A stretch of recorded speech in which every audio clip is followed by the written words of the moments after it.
Audible? So hi, very good afternoon. Audible? Everyone? Backside? Audible hai? Chalo. So we were not able to complete the last part of the British East India Company. So now we'll have once more the same discussion, because I don't know that where online people missed the same discussion. And then after we need to write a little bit about the French company, and then we'll start the later Mughals. Okay? So I think the last thing that we were talking about was transfer of Bombay. Okay? And that's what was you were writing when this interruption happened. So Bombay, as we mentioned, that in 1661 there was a matrimonial alliance between the Portuguese princess Catherine of Braganza and then British Prince Charles II. So in this marriage, as a dowry prize, Bombay was transferred to the British Crown. But later on, 1668, it was transferred to the East India Company by British Crown on a nominal price of the £10. Okay? So once Bombay came came into the lap of the British East India Company, so it became a headquarter of the trading headquarter of the British in India. Okay? And then after, the next episode that we needed to talk about was the Eastern India. So though British, their presence was there in Hariharpur, which is in Odisha. Okay, somewhere from 1633, but overall the Bengal is considered as the hub of the east, okay, and the main area of the east. So their entry into the Bengal was relatively late, because as we discussed that Aurangzeb was not ready for it in the beginning. And when you talk about the Aurangzeb's regime, so he came to power in 1658 and then he's continuing till 1707. So he was not quite ready at that point of time. It's only in 1690 that there was one British agent. I hope you know, or if you know, that what was the name of the agent? Job Charnock. So Charnock, he was the one who persuaded a lot, and it was the success that he achieved because of which there was an entry of British into the Bengal. So in 1690, Aurangzeb gave the permission, their entry into the Bengal. And as such, what happened that by 1698, they got 3 villages on lease, Govindpur, Sutnati and Kalikata. And they clubbed these villages together and named it Sandford William. So it was named Sandford William because William was the, that point of time, he was the Prime Minister of the Britain, and William III. Then, so that was the reason that it was named Sandford William, and it became the political hub of the British. Okay? So this much only we needed to write at this point of time, and then we need to move to the French East India Company. So just listen a little bit about the French East India Company, and then we can write in one go. So when it comes to the French East India Company, it was established very late, okay, as compared to the other European companies, and the company was established during the regime of the King Louis XIV. Okay? As you know that in France, Louis word was a common thing. Okay? That Louis I, Louis II. So it was during the Louis XIV. And obviously the name must not be in the English, but we write it in English as a French East India Company. So the name of the company was Compagnie des Indes Orientales. Then, so that was the original name. But we don't need to write that French name. So 1664, and their first warehouse, you can say, that was created in Surat in 1667. Then onwards Masilepatnam, then Pondicherry, then Chandannagar in Bengal. So these were the hub. And later on, they also created their trading centers at Mahe, Karaikal and Yanam. Okay? So Mahe, Karaikal and Yanam, these were there. Pondicherry became the hub of the French activity. And as like the British were present in the Madras, Pondicherry is also closer to the Madras. Okay? So, and both the areas fall in the Carnatic. So both the areas fall in the Carnatic. And Carnatic had a ruler who was famously called as the Nawab of the Carnatic. Okay? So now, in 1740, there was appointment of a new governor in the French company. His name was Joseph Francois Dupleix. Okay? And he was the one who initiated a new strategy. What was this new strategy? That he wanted to get some political mileage in, or some more privileges in the Carnatic area. So for that, what he did, that he decided, he looked at the affairs of the Carnatic, okay? And there must have been some death in the Carnatic area. After that, there was a political chaos, that who would be the next ruler. So in this, he decided that if he would be supporting one of the candidate, so then if he comes to power, so obviously when he comes to power, so he will give him some more privileges. So he started to interfere in the political affairs of the Carnatic. But Britishers, they decided that they will not be silent onlookers. Okay? That they will not be silent onlookers. What French started, they also started to do. So the problem was that they were supporting the counter personalities, not the same person. So counter persons, and that's what led to the bitter war between the two companies, which we call as Carnatic Wars. Okay? So first you write, complete the part of the East India, British East India Company. So I just need your notebook, that what you have written. So last thing, dowry price transferred तक लिख लिया है, ठीक है? चलो. So now we mention after this, Bombay became trading hub. Bombay became trading hub of British. Trading hub of British. Then further you mention, change paragraph, and then you write, in 1690, a British officer, are you able to see? Okay. I think that last class people must have thrown it. मेरी class खत्म हो गई, बाकी भाड़ में जाएं, ठीक है? This is the attitude that you have thrown this to. Yeah. How come you cannot keep it upstairs? Yeah. So you write what you have written. फिर से बोलो एक बार. In 1690, the British officer Job Charnock got the necessary permission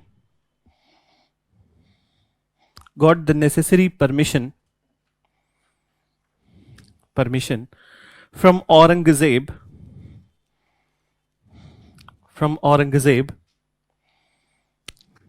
to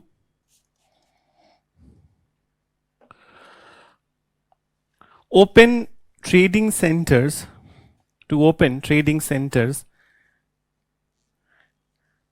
in Bengal. Open trading centers in Bengal. By 1698, they got 3 villages, that is Govindpur, Sutnati and Kalikata. Govindpur, Sutnati and Kalikata on lease. Kalikata on lease.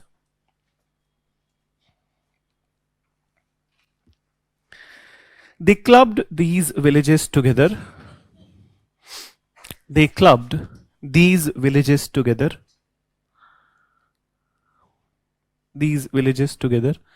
And created St. Fort William, Calcutta. St. Fort William, Calcutta.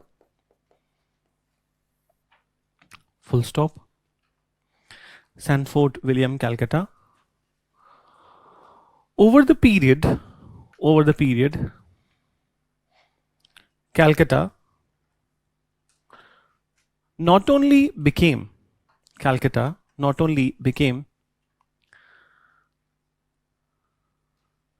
the political hub of British,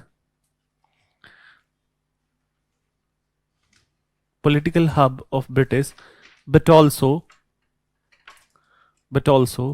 the capital of British India.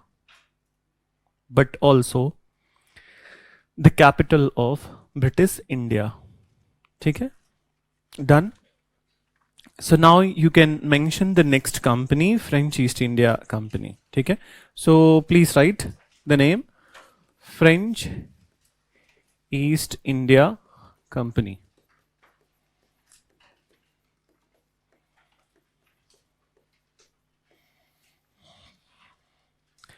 and in this you write mention it was the last European company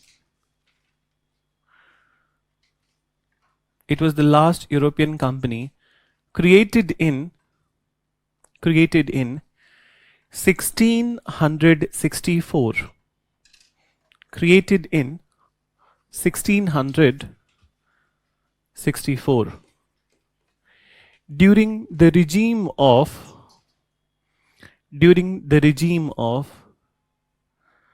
French monarch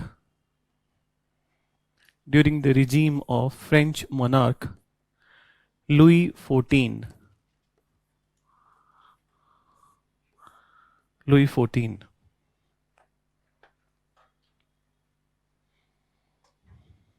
Then it is 14. गलत है ये 14. No, this is right. This obviously this is 10. ठीक है 4 ऐसे ही लिखते हो ना. That's right. लिख लो उसको. So now let's come to the next one. So acha, one more thing we needed to talk over here. There was one big difference between the British company and the French company. The difference was, and in fact it is going to play a very vital role in their existence in India. So the difference is that British was a private company and French was a government owned company. Okay? So that is the big difference. Moreover, the control on this company of the government was complete from 1723 onwards. Uske pehle, there was a majority stake of the government. But after 1723 onwards, it is complete control of the British government. Okay? So first you mentioned, so Louis XIV you have written that you write, initially, they created their trading center. Initially, they created their trading center at Surat. So if you want to write the dates also, you can mention, it's up to you. See, generally I avoid dates. Okay? Some of the places I avoid dates just because that I don't want unnecessarily burden you. Because once the thing that you have written in your notes, there is a tendency that you try to remember to that particular thing. But when you look at the UPSC paper, last 25 year का paper देखना. पहले मैं बोलता था 15 साल का, ठीक है? But even if you see last 15 year, 25 year paper, you will see that one beauty of this exam, UPSC exam, that it does not emphasizes on a particular date, ठीक है? That specific date कि कब हुआ, कैसे नहीं हुआ. It's very different from the state PCS examination. In state PCS examination, there is an emphasization on the fact and particularly the dates. But UPSC exam is more about the analysis, less about the specific date. ठीक है? So some places they can ask a chronology, ठीक है? जैसे कि कौन सा trading center पहले बना, ठीक है? So then the chronology would be helpful. Like Surat was the first, and same way we are writing in the classes also. So Surat was first, Masulipatnam was second, and then Pondicherry was third, and Chandannagar was fourth. Okay? So this you remember, that would be enough. But many a times when you write the dates, so there is a tendency. So here I'm writing, but keep in mind that don't test your knowledge and your memory just because you're not able to remember the dates in the very first few days or first few months. Okay? Please don't question. One more thing I just want to share, since you have just started, that जब prelims का paper देखोगे, ठीक है? Since you have started the journey. So when the people who are getting very good marks in the prelims and then regularly clearing the prelims, let me tell you the real thing, that when we see the paper, in reality, the direct answers, the people who clear with very good marks, they only know direct answers 30 to 40 questions, 35 to 40 questions. Beyond that, there is a intelligent analysis. Okay? So rest of the 60 questions in the paper, 50 to 60 questions in the paper, this is intelligent analysis. And you cannot say, nobody can say that ki 100 में से out of 75, I was directly knowing. Looking at the question, I was not looking at the option and I was writing the answer. ठीक है? ये नहीं होता है, ठीक है? And this is one such important thing in this exam. Moreover, that there are two things. You might be questioning. आज के 10 दिन बाद हो सकता है ऐसा हो तुम्हारे साथ, that you might be questioning your memory. Don't question, because you have two type of memory. One is the conscious memory and the subconscious memory. And in fact, in the prelims examination, it is the subconscious memory which plays the role. So most of the time people come to me and they say that कि sir याद कर रहे 3 बार पढ़ लिया, याद नहीं हो रहा है, ठीक है? You are pestering yourself. You are applying too much of pressure on yourself to remember the fact. Don't do the rectification. You just revise it, read it, revise it, and don't pester yourself. And what happens in the prelims examination, that once the question is asked, there are 4 options. Automatically, your subconscious mind comes to play and it says that this is what you have read, and it's your first hunch which is going to be correct. And so this way, subconscious memory plays a very vital role. You don't need to force yourself. ठीक है? So ये याद रखना. अगर जो force करोगे, so you are preparing for the PCS examination, not the UPSC examination. And in PCS examination, there is altogether different altitude of the questions. ठीक है? I have seen a number of the PCS examination all over India, that what kind of questions they ask, and very funny. I feel that it is very funny. One year, that I think 4 or 5 years back, there was a discontinuation of the telegraph services. ठीक है? So that time in UPPCS, they asked a question that on which particular date the telegraph services was discontinued. 22nd of December, 21st of December, 23rd of December, 24th of December. It seems like that you are playing a kind of that ball game, that कि just 1 2 4 मतलब ऐसे कौन देता है? You must give the dates which is that there is a little bit of kind of guessing can happen in that date. But in these 4 continuous dates, how can you do the guessing? ठीक है? So that is there you need to do the rectification, ठीक है? But not over here. So that's one beauty of this exam, that not overly emphasizes on the fact, but more emphasizes on the analysis. But ये भी ध्यान रखना कि there are some facts which are strategic in nature, ठीक है? So those facts are must. You must remember some of the strategic facts, and these strategic facts are the one which plays role in the analysis, ठीक है? But so much of mugging up is not necessary in this exam, ठीक है? So now, what you were writing? You were writing about the Surat. So Surat in 1667. Then you mention Masulipatam, 1669, 1669, Pondicherry,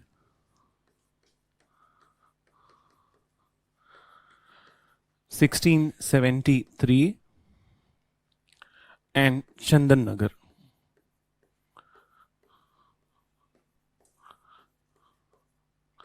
1690. It's in Bengal.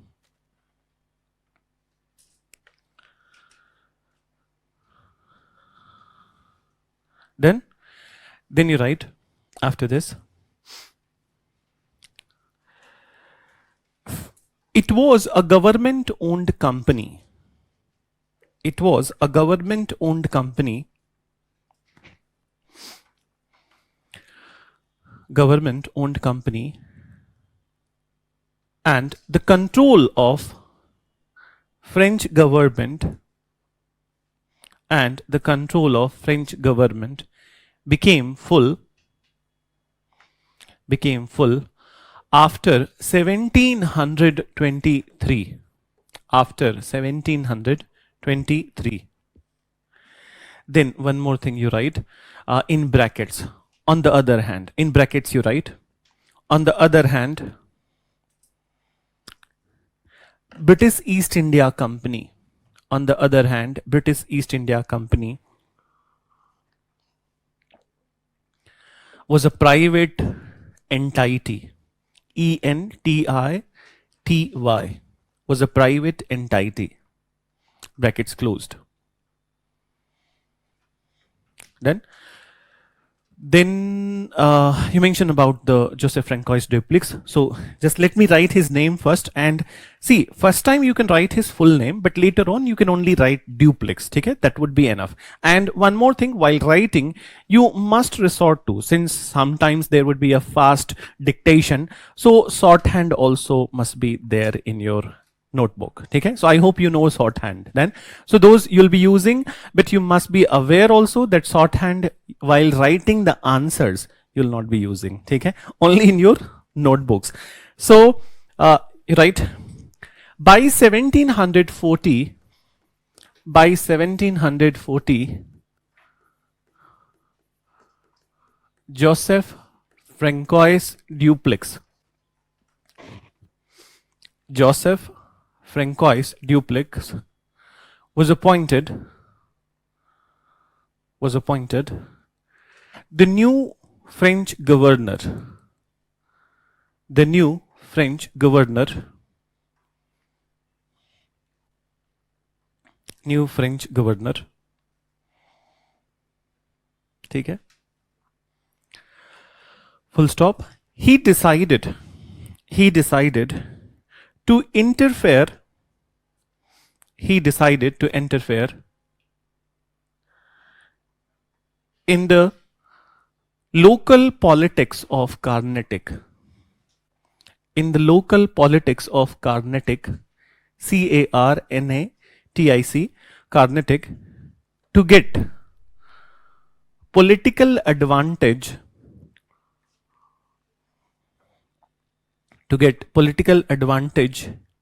in Carnatic.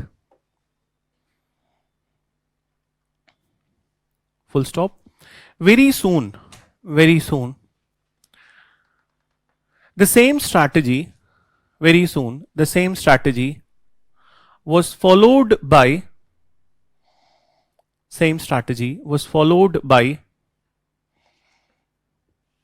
the British, which led to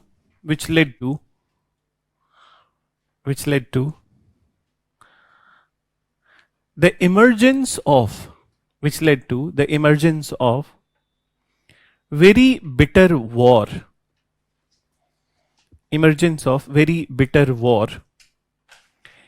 Between English and French, popularly known as Carnatic Wars.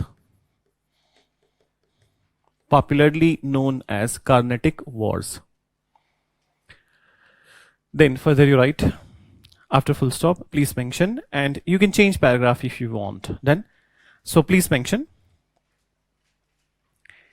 using this strategy of interference,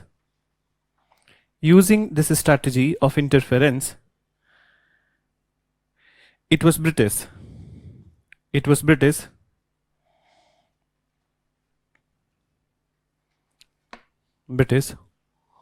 who ousted, OUSTED, who ousted the imperial ambition of French in India. Imperial ambition of French in India. ठीक है? So we will further build upon this in the Carnatic episode. ठीक है? Now is the time that we need to go back once again into the medieval period. ठीक है?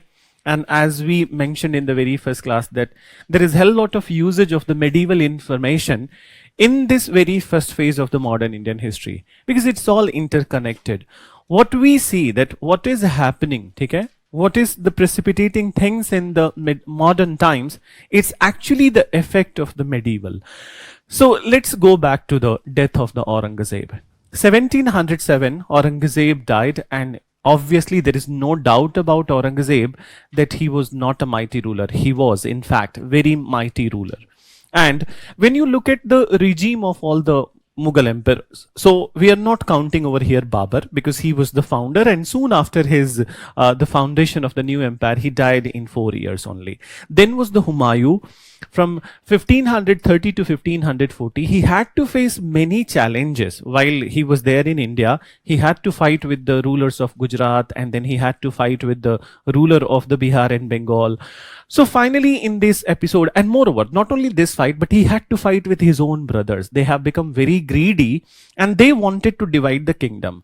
So he was facing challenges, and in between these challenges, what happened that in 1540 he was expelled from India, okay, by Sher Suri. So now Sher Suri has established his own empire in India till 1555. Once again, Humayun came back to India in 1555, and with the help of the Iranian ruler, he re-established Mughals in India. But he was an unfortunate guy.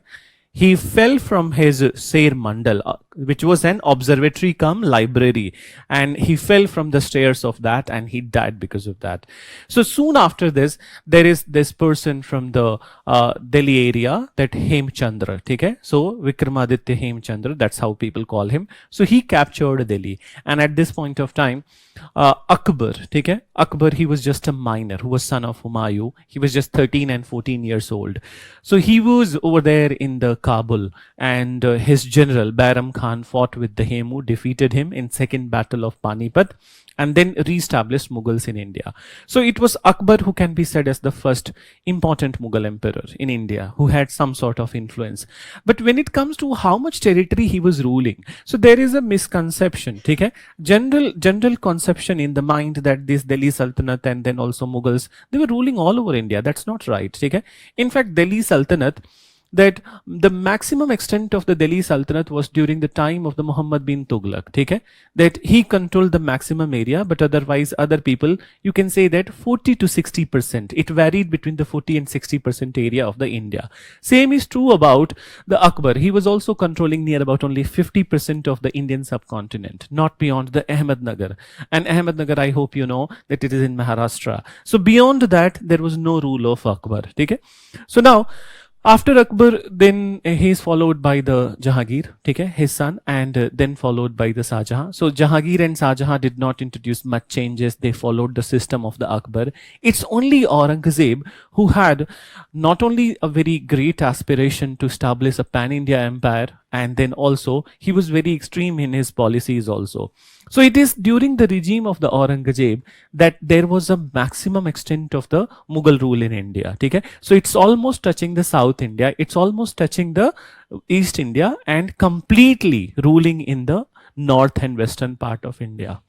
So Aurangzeb, 1658 he has come to power, and near about 49 years he was the ruler. But in this 49 years he done great damage to this country. Okay? Not only from his policies, but also the legacy and the glory which was established, heralded by his own predecessors, okay? His own forefathers, he ruined it. Then, and the brunt of the same was to be borne out by his successors. Okay? So what happened? 1707 he has died, and by this time that much harm has been done. His religious divisive policy has caused much uproar in the society, and in this environment, after his death, his sons are coming to power. Okay? But problem with his sons that they were not capable. In fact, the person who was capable, Aurangzeb persecuted him. So I just want to start with a story. Okay? That story is going back to one of the fight of the Aurangzeb. So as you know, that I hope you must be knowing little bit, that Shahjahan, when he was alive, so he wanted one of his son, Dara Shikoh. Okay? So Dara Shikoh to become and he was the eldest son, to become the next emperor. So in his will, Dara Shikoh was the next emperor. But Aurangzeb, who was the third son, in line of the age, he was third son, he has his own aspirations. So what he did, that he not only he imprisoned, house arrested his own father, Shahjahan, in Red Fort, Agra, and then after he fought with his brother, Dara Shikoh, in Battle of Samugad, defeated and killed him. And then after, he was running after the life of two other brothers. So there were two more. One was the elder brother, Shah Suja, and then another was Murad. So Shah Suja and Murad. So Murad was the younger brother who was supporting Aurangzeb.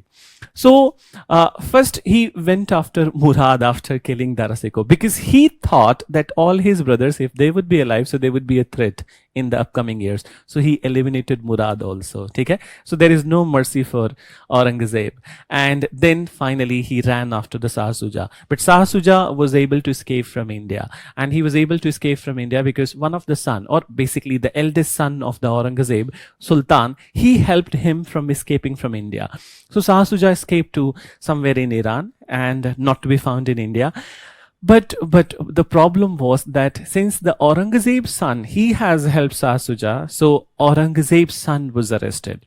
And at the time of the coronation ceremony, Sultan was brought into the chains, and Aurangzeb lamented on him that why the hell you did this treachery to me. Okay? So it's irony that a treacherous person like Aurangzeb is asking his own son that why he did the treachery to him.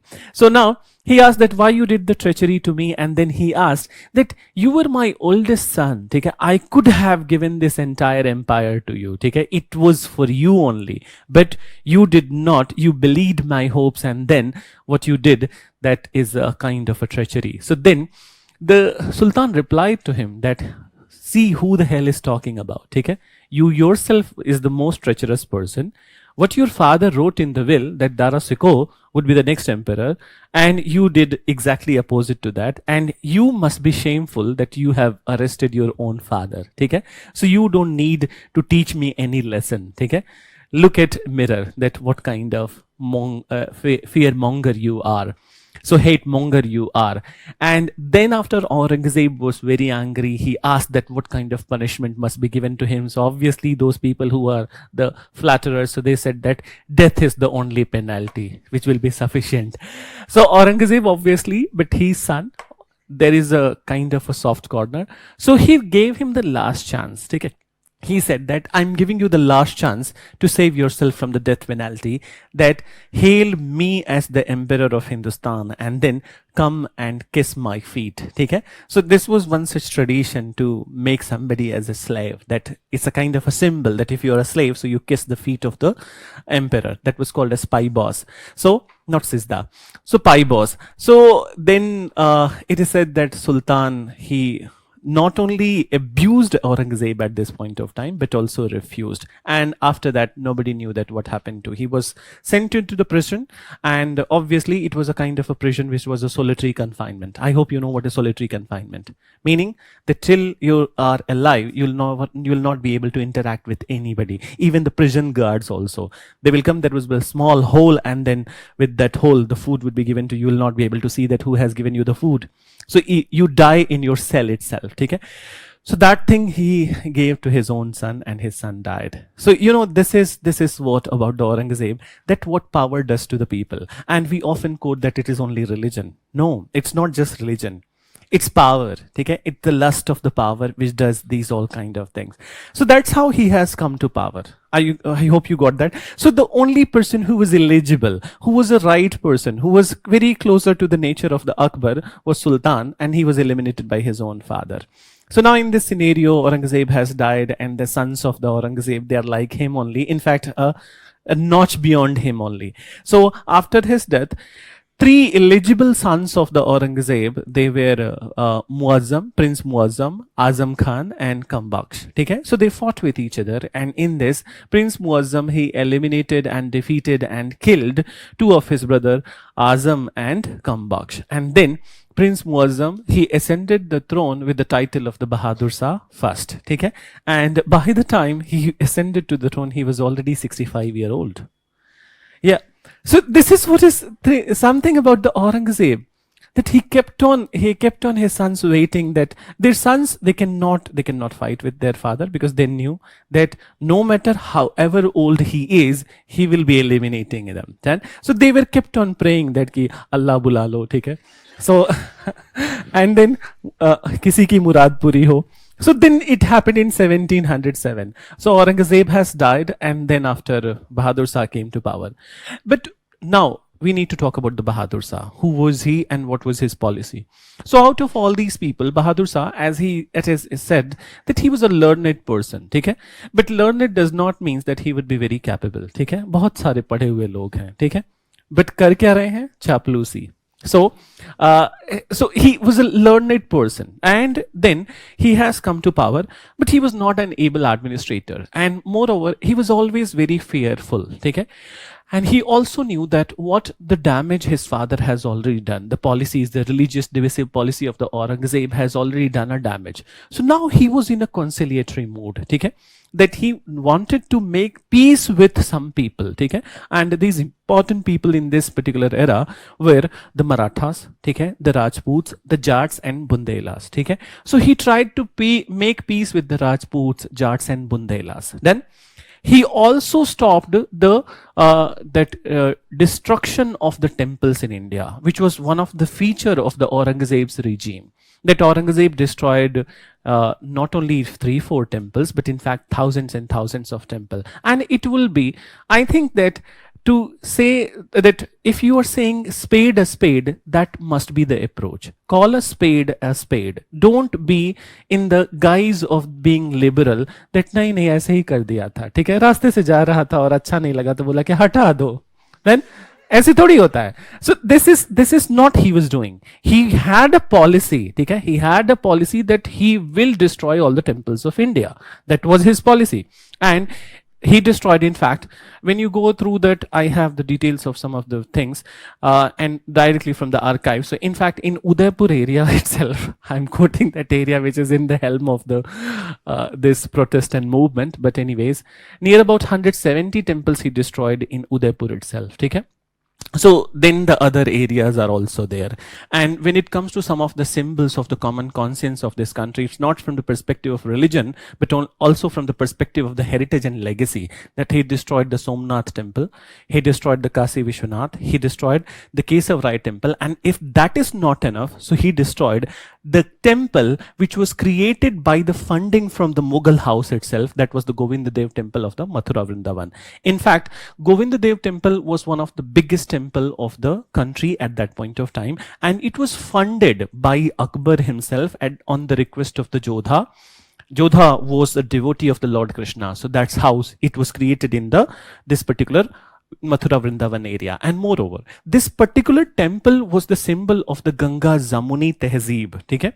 And what is basically this Ganga Zamuni Tehzeeb? That it is a fusion culture of the Hinduism and Islam. Okay? So it was a representation of the synthetic culture of India, not just Hinduism, but synthetic culture of India.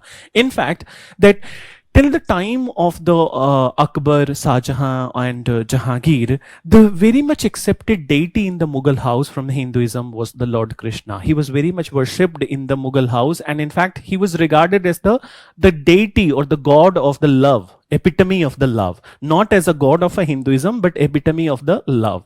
So this was the status. So this has developed till this point of time, but what has happened? He destroyed it. Okay? And in fact, I'll tell you one part of it, why he destroyed it.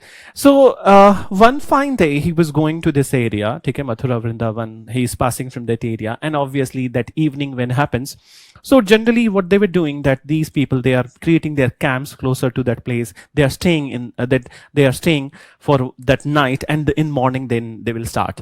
So he was staying in his tent, and then what happened, by the evening that some sort of light started to come into his tent, and then he asked that what is this light all about? It is very irritating.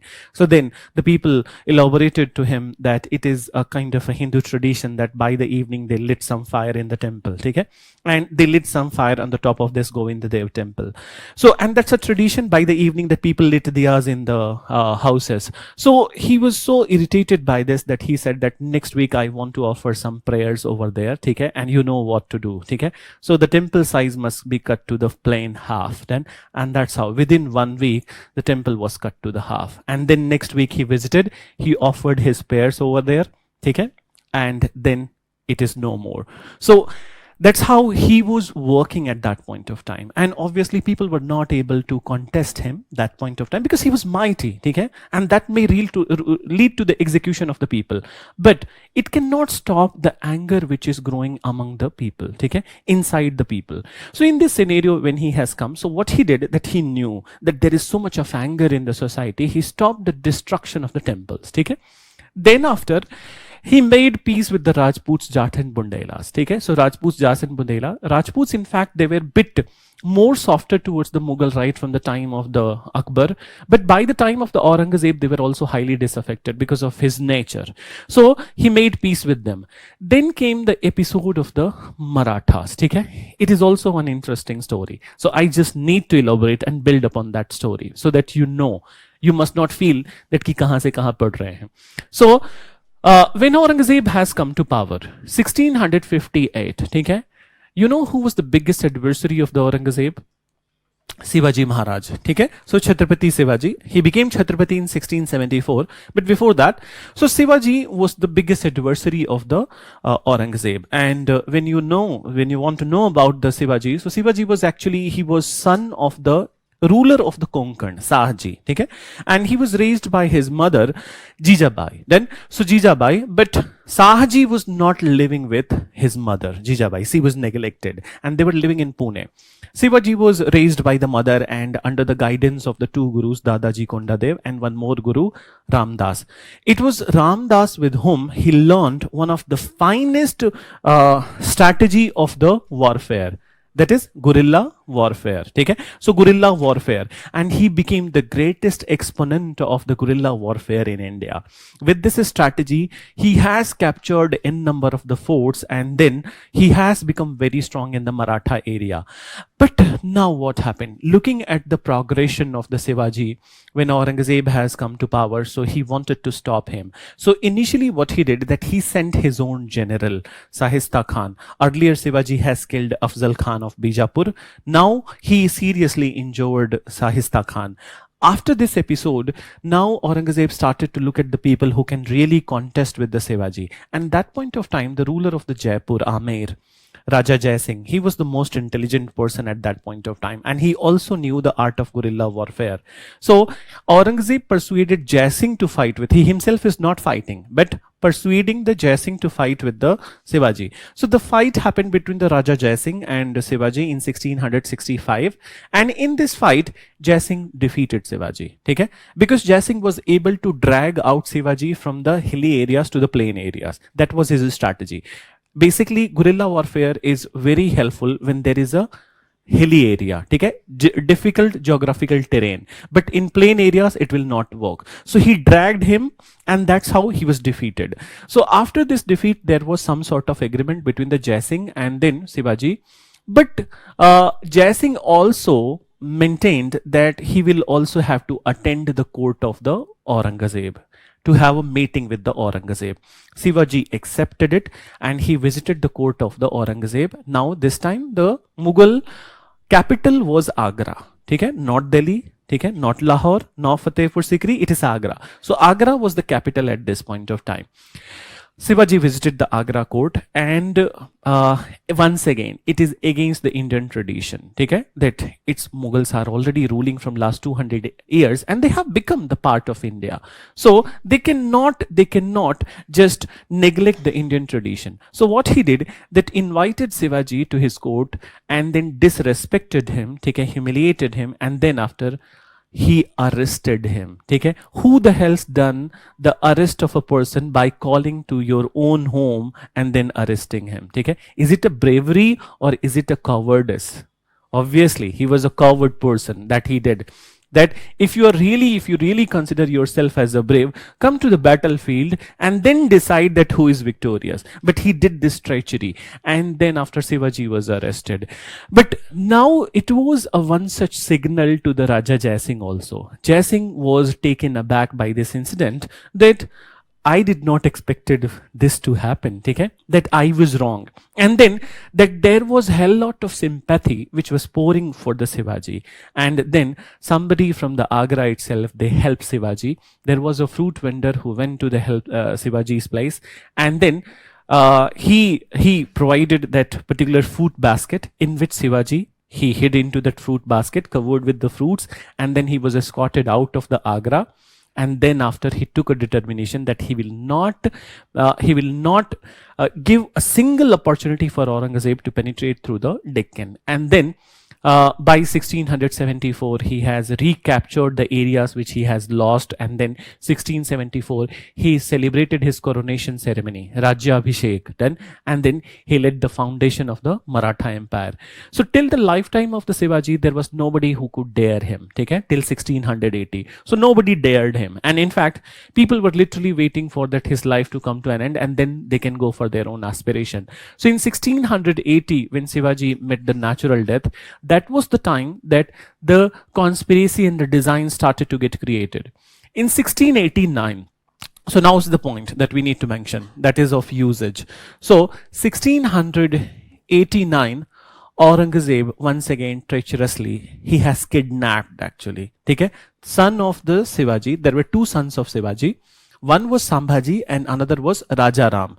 So the family of the Sambhaji, it was staying in one of the fort, okay, some sort of fort, and his family, his wife and his son, and then also Sambhaji. So name of the son of the Sambhaji was Sahu, okay.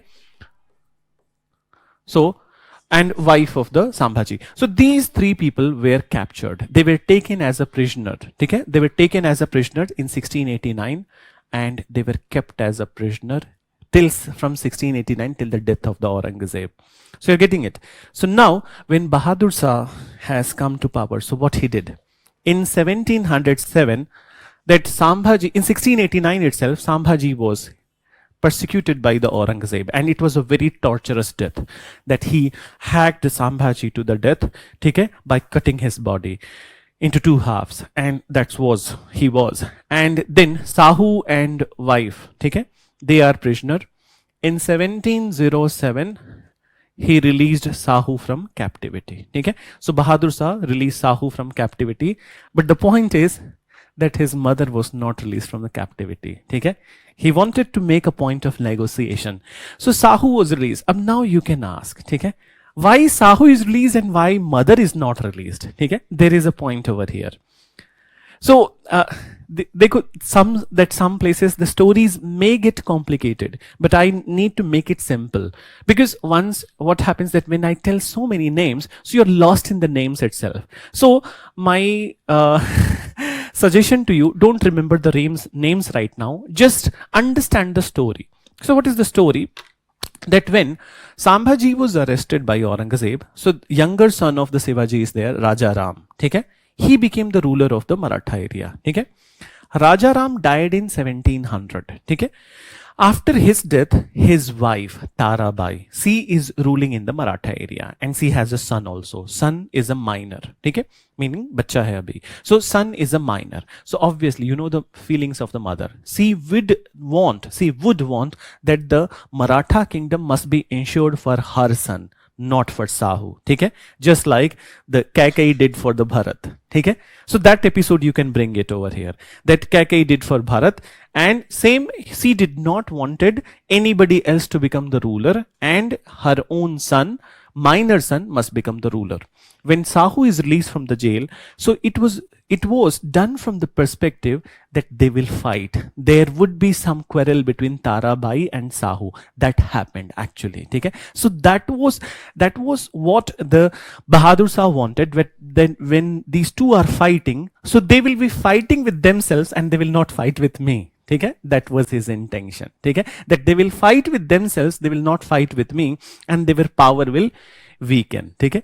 But Marathas were industrious people and they knew how to solve their own problems. And by 1713, they have solved their problems. Okay? And Sahu was accepted as the ruler of the Maratha area. So we'll talk about that. So now you understood the overall scenario. Now we can write. Okay? So likho, heading, later Mughals. And I hope you are so far with me in the story. Okay? So now you mention the major heading, later Mughals.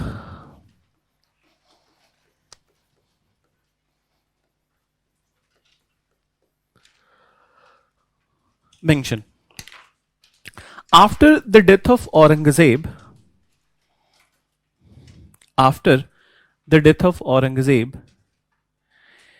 in 1707,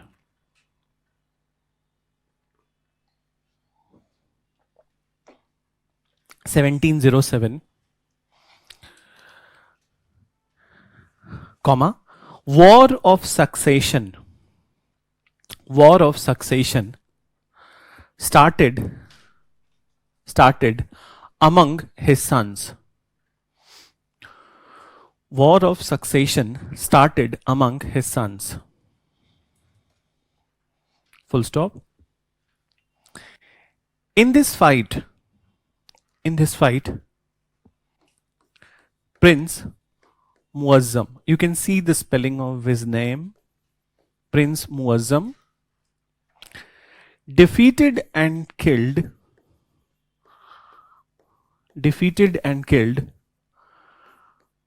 two of his brothers,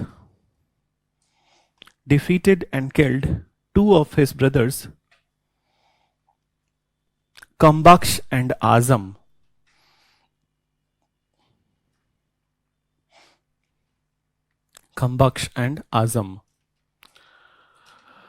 Full stop. He ascended to the throne with the title of Bahadur Shah.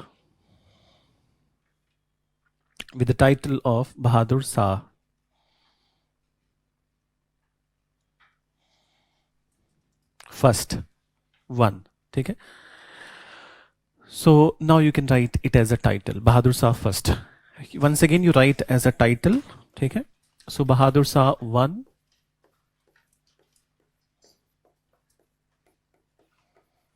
1707 to 1712.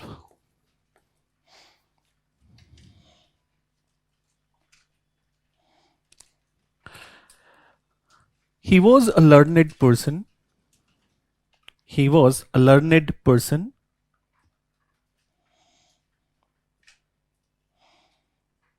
And by the time he ascended to the throne,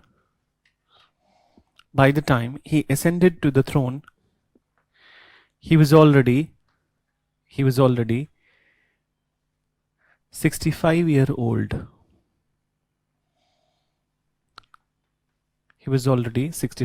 old. Full stop. He was not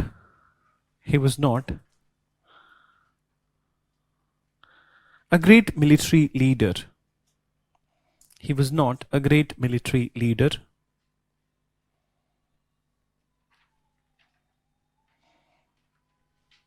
And decided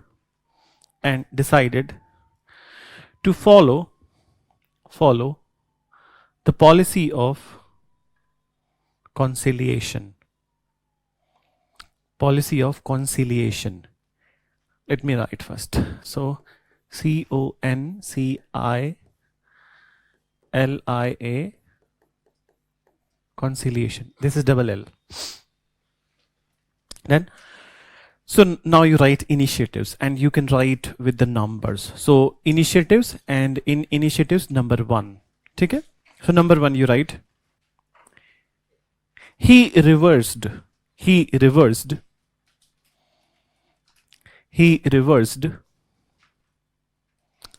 the religious divisive policy of Aurangzeb.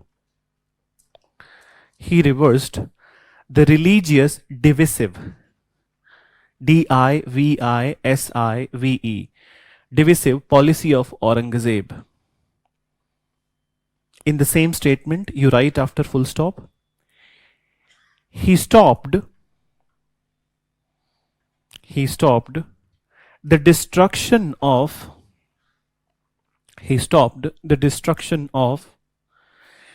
temples.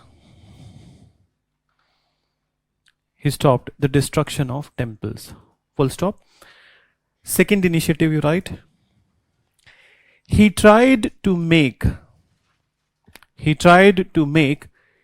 peace with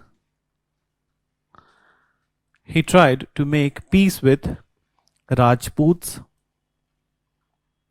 Jats and Bundelas. Rajputs and Bundelas.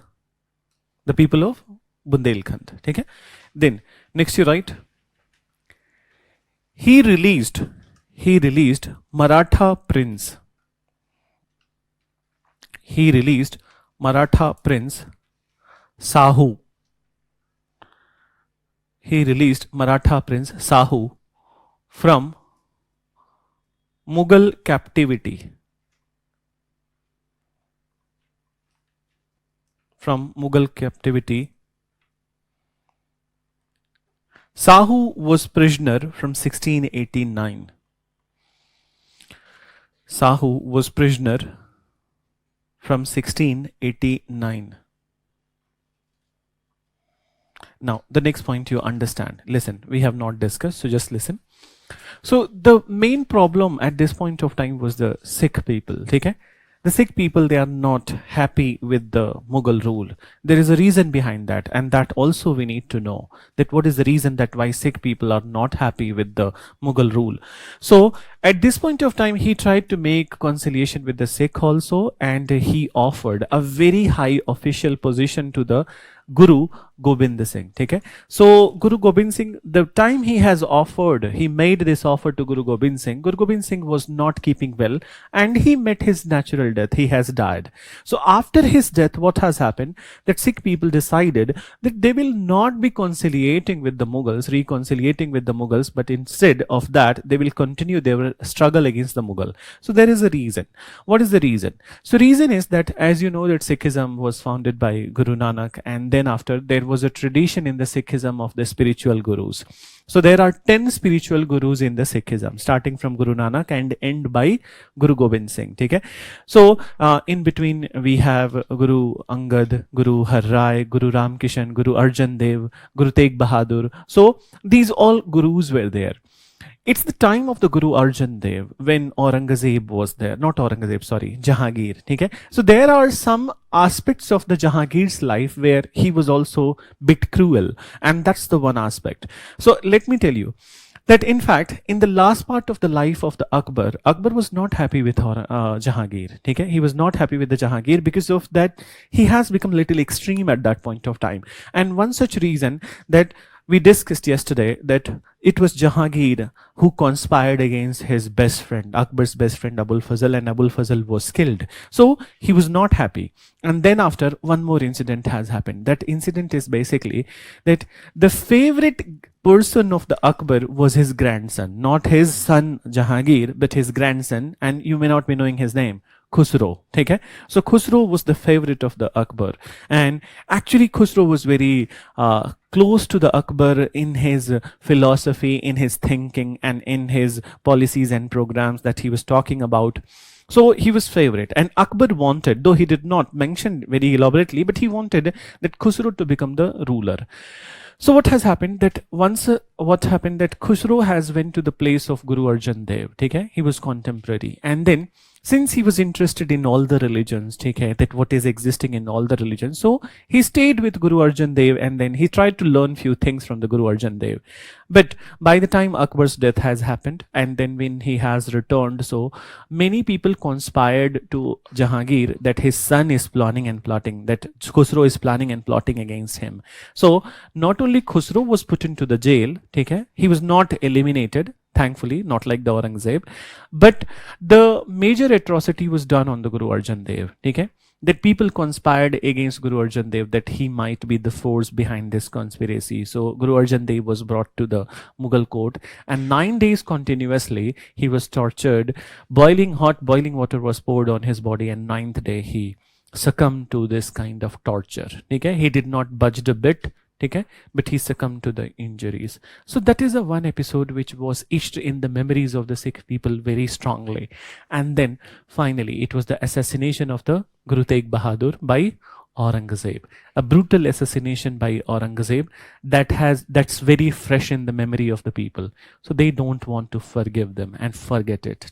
So that's why they decided that there is no scope of peace between the Mughal and the Sikh people. And that's how, after the death of the Guru Tegh Bahadur, then the Guru Gobind Singh, they decided that now we will not be going for the appointment of the spiritual gurus, but there would be a political appointee. And the first political appointee was the Banda Bahadur. So under the leadership of the Banda Bahadur, they decided to continue their struggle against the Mughals. Okay? So here there was no peaceful reconciliation. And then come to the last episode.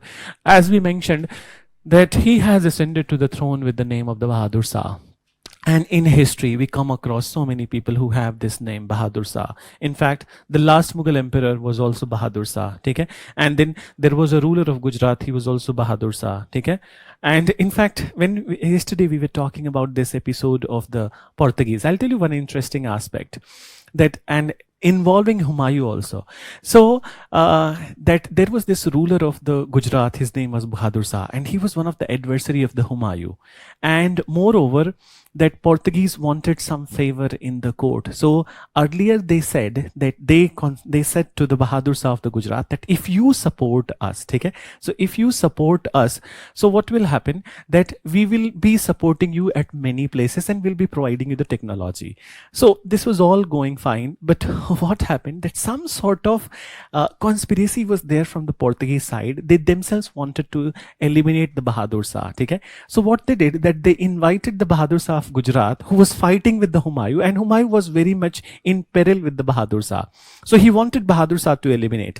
But what happened, that this Portuguese invited the Gujarati ruler to their boat and for some sort of dinner and some sort of thing, and they invited and they threw him into the Arabian Sea.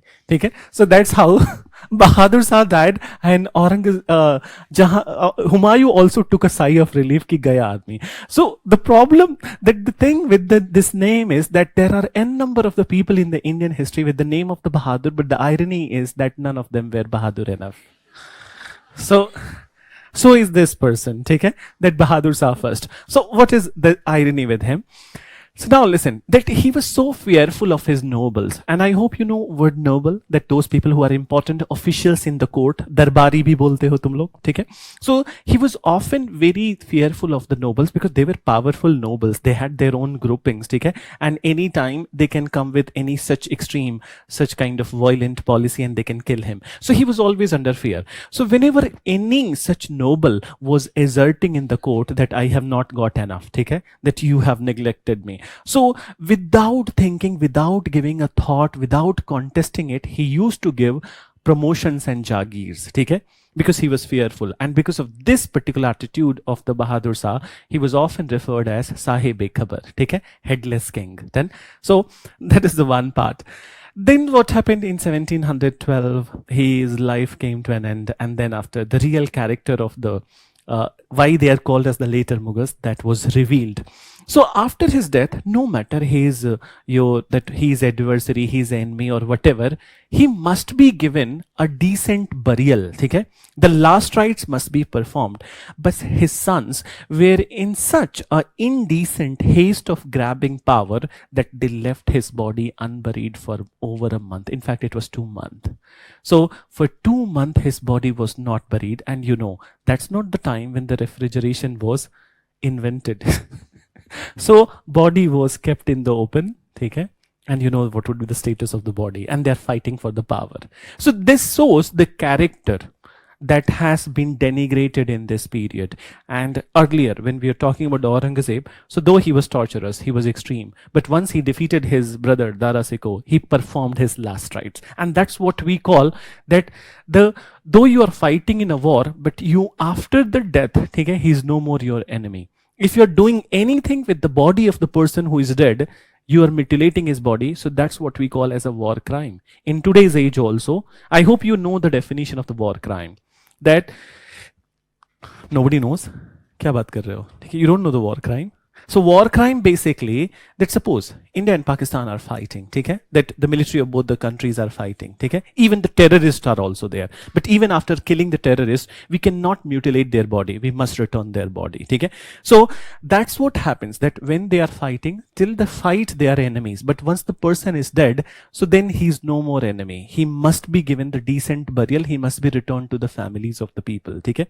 But this is where we lack trust with Pakistan, okay? Not with the other countries, but we lack trust with the Pakistan because it has time and again it has done so many war crimes that we always return the dead bodies of the Pakistani soldiers, okay? And even they refuse to take that bodies.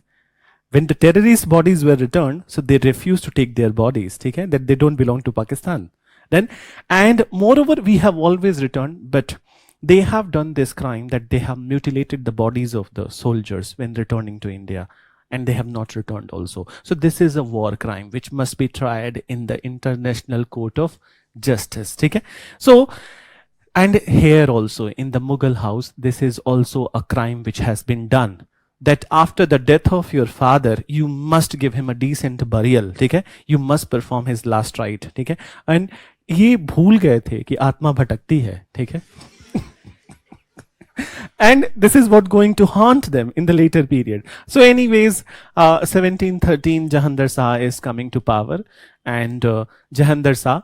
So before discussion about the Jahandar Shah, you just need to understand that there is that the highest position in the Mughal court, obviously it is the king. But the people who played a very vital role in the Mughal administration were basically the nobles. And there were many groups of nobles in the Mughal court. So एक बार सुन लो, लिखेंगे हम बाद में in decline of Mughals, ठीक है? So what were these groups? These groups were Turkish group, ठीक है? Because Mughals originally they were Turkish people, ठीक है? So Turkish group. There is a Persian group. Persian means Irani group. And there is a Afghani group in the court, and there is a Hindustani group in the court. So there were 4 groups in the court. And obviously that there is so much of bonhomie between the groups. Not that same group. Afghanis are for Afghanis, Hindustani for Hindustani, ठीक है? And Persian for Persian. So there is a bonhomie in the one group, but not bonhomie between the one to another group. So all of them were competing with each other, and there were powerful people who were representing this group. So these powerful nobles were the one who played important role in appointment of the kings from here onwards. So this point of time, there was this noble who was the head of the Irani group. His name was Zulfikar Khan. Okay? So Zulfikar Khan, he was powerful noble, and under his assistance, okay, under his patronage, Jahandar Shah has come to power. We will talk about that what happened at the time of the Jahandar Shah. So first you write.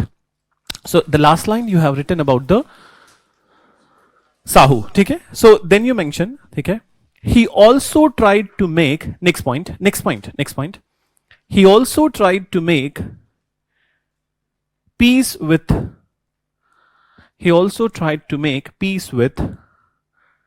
Sikh community.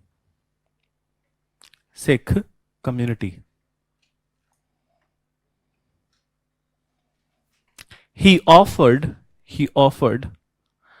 a very high official position to Guru Gobind Singh.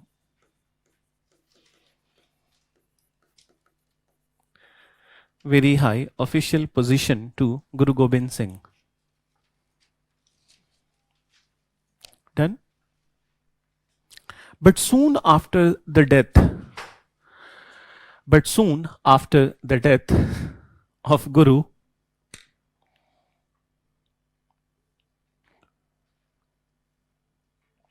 Sikh decided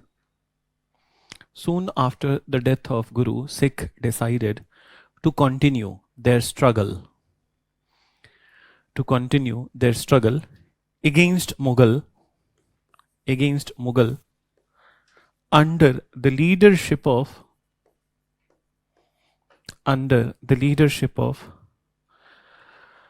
Banda Bahadur.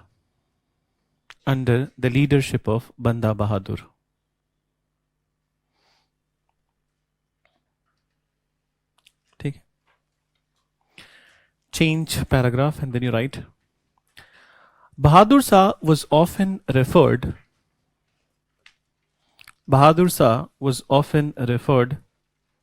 as headless king.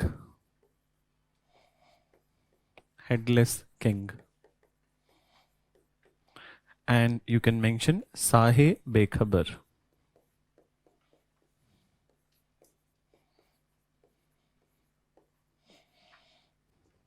Sahe Bekhabar because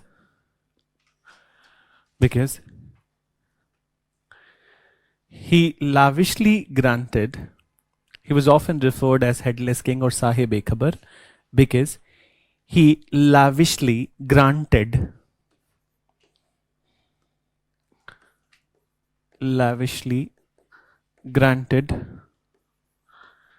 Jagir and promotion.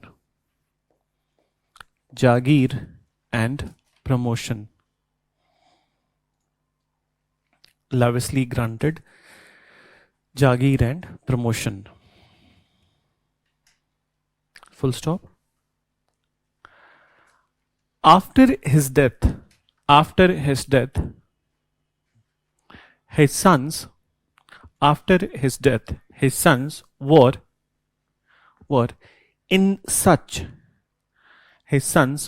in such indecent haste of grabbing power. Indecent haste, HASTE, of grabbing power that they left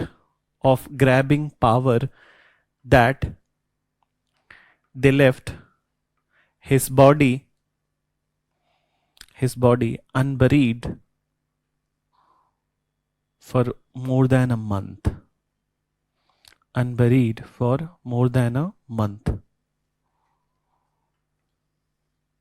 Then more than a month. So this is what is about the Bahadur Shah. Now we need to talk about the Jahandar Shah. Okay? So Jahandar Shah has come to power in 1712 and he was there for only 1 year, 1713. So 1712 to 1713. Zulfikar Khan was the important noble at this point of time, under whose support he has come to power. So now, when it comes to the personality of the Jahandar Shah, he was also a degenerate person, meaning that he is also a kind of a characterless person. Okay? And he virtually was not doing anything but only involved in the physical pleasure. Okay? So that was one such shortcoming of the later Mughals. Okay? That most of them, they were involved in physical pleasure only. So this left the entire administration in the hand of the Zulfikar Khan. So in fact, that for the namesake Jahandar Shah is the ruler, but all the decisions are taken by Zulfikar Khan. So now let's listen about the initiatives which happened at this point of time. Okay? So one of the initiative at this point of time was the decision regarding the abolition of the infamous, you know what, jizya tax. So jizya tax, it was abolished, the very first decision. So now the question is that what is the nature and purpose of this tax? What it was, for what it was imposed, and on whom it was imposed? It was imposed on non-Muslims. Okay? So that's right. So this would be the nature of the tax, and what is the purpose of the tax? Yes, exactly. So generally लोग क्या बोलते हैं, that confusion क्या होता है, that it is that people consider it as a pilgrimage tax. Pilgrimage was a separate tax. वो इसका part नहीं था. That was a separate tax. This is a tax which was imposed on the non-Muslims for their protection. ठीक है? So why it is called as a discriminatory jizya tax? Because of the nature. ठीक है? And what is the nature? Only on non-Muslims. ठीक है? So if it is imposed on everybody, including Hindus, Buddhists, Jains, and Muslims also, so then it would not have been discriminatory. But Muslims are exempted from it, and the rest of the population is paying it. So that's why it was called as a discriminatory tax. ठीक है? So it was imposed on non-Muslims for their protection. So this was abolished. And then comes the very important one. Here I need to bring some sort of that generic discussion also. So Izara system. So he, to improve the finances of the empire, he initiated Izara system. Okay. So now you need to understand this Izara system very carefully. Okay. So now we are talking about the concept, not just the story. So what is this Izara system? Many times it is referred as the revenue farming also. But what is this system? So under this system, first you listen to the definition. I will elaborate and break it into the parts later on. So under this system, the tax collection authority was chosen by the bidding process. What is bidding process? बोली लगा के, ठीक है. So was, yes, auctioning. So was chosen through the bidding process, and in this process the highest bidder was chosen, ठीक है, जिसने भी सबसे बड़ी बोली लगाई. So the highest bidder was chosen and he was given the contract of the tax collection, ठीक है. So once again you listen, okay? First of all, the tax collection authority is chosen by bidding process, okay? So boli laga ke. So for example, that there is a particular date on which all the eligible people, they will be attending a one particular session with the king, and in this the auctioning will start, the bidding process will start. So suppose that for example that Karol Bagh, okay? This Karol Bagh, entire Karol Bagh, its tax collection authority is to be decided, ठीक है. So now Karol Bagh के लिए बोली start हुई, ठीक है. So somebody said to the emperor that if you give me the tax collection authority of the Karol Bagh, so I will ensure 20 lakh rupees for you, ठीक है. So meaning that I will immediately give you 20 lakh rupees, I will give you 20 lakh rupees, and then you give me the authority. Then somebody has said that I will give you 22 lakh, somebody said I will give you 23 lakh, but there was a last person who said that I'll be giving you 25 lakh, and there was nobody beyond that 25 lakh that who said that you give me the tax collection authority of Karol Bagh and then I will be giving 26. So there was nobody for 26. So now the highest bidding is the 25 lakh. That person is chosen. He is given the contract of collection of revenue from the Karol Bagh, and moreover he is known as Izaredar, because he is the chosen one. So Izaredar. So what he will do, अब यहाँ से आगे का process is important. That आगे का process, that he will be, no matter how much he is collecting from the Karol Bagh, that doesn't matter to emperor. The only thing and the final thing that emperor will get is 25 lakh. ठीक है? He don't need to give 1 rupee less from 25 lakh and 1 rupees more from 25 lakh to the emperor. So the entire authority is given of the Karol Bagh just for the 25 lakh rupees. So emperor has got 25 lakh, but now this person who is giving the emperor 25 lakh, he needs to collect the revenue from this area. Obviously, he will try to improve his profit. Then, and he will have to collect much more than 25 lakh. That's how he will get the profit. So he would be collecting somewhere around, he can collect 30 lakh, he can collect 35 lakh, he can even collect 50 lakh. It is up to him, his power, his capacity, that how much he is able to collect from the Karol Bagh. So every Izaredar did the same thing, that they tried to extract maximum from the public. So if they are giving 25 to the emperor, so they tried to get something 40, 50, this capacity, in this capacity. So now, do you see that what kind of system is this? Highly exploitative, okay? Highly exploitative, okay? So on one hand, you see that this is a good initiative, कि जिजिया tax हटा दिया, okay? But on the other hand, okay, they are highly exploited. So this is what they started at this point of time. I hope you understood with this generic example. अब इससे simple नहीं कर सकते हैं, ठीक है? Obviously, ठीक है? फिर उसके बाद then I would have to scratch my head, then and then some of the things will fall off, ठीक है? So you're right, mention. So we have written about these people, and then you write next one. पहले नाम लिखो जहांदर शाह, ठीक है? So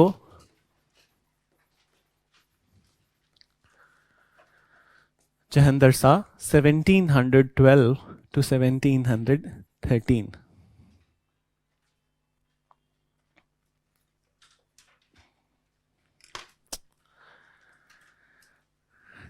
So you mentioned he came to power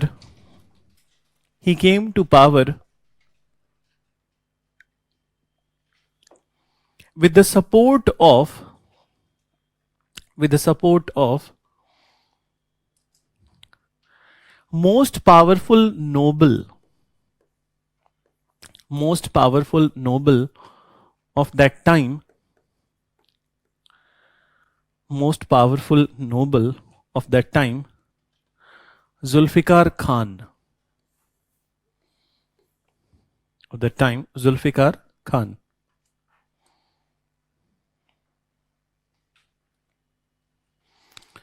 Full stop. Jahandar Shah was a degenerate person. Jahandar Shah was a degenerate person, fully indulged in pleasure.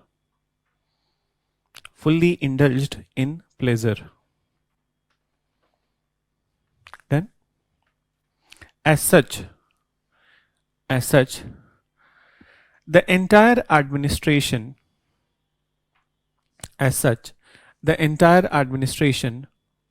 was in the hand of Zulfikar Khan. Entire administration was in the hand of Zulfikar Khan. Full stop. Following initiatives were taken at this point of time.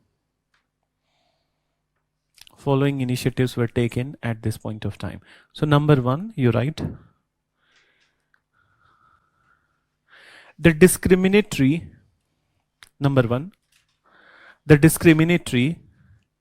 jizya tax. The discriminatory jizya tax was abolished. Jizya tax was abolished. Then next you mention about the that in brackets you write that what is this tax meant for. So you write it was imposed on non-Muslims. It was imposed on non-Muslims for their protection. Non-Muslims for their protection. ठीक है. Then you write second point, second initiative, to improve the finances of empire.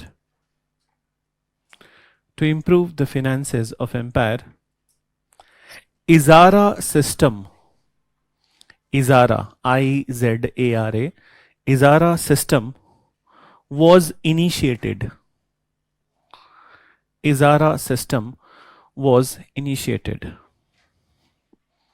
ठीक है. Then write the definition. ठीक है. So you mention under this system,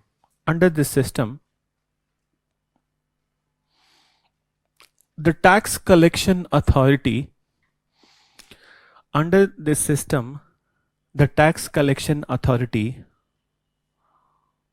was chosen by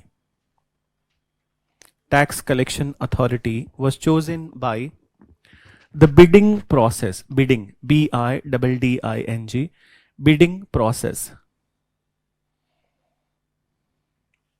Full stop. The highest bidder was chosen, known as Izare-dar. Highest bidder was chosen, known as Izare-dar, and was given the contract of revenue collection of a particular area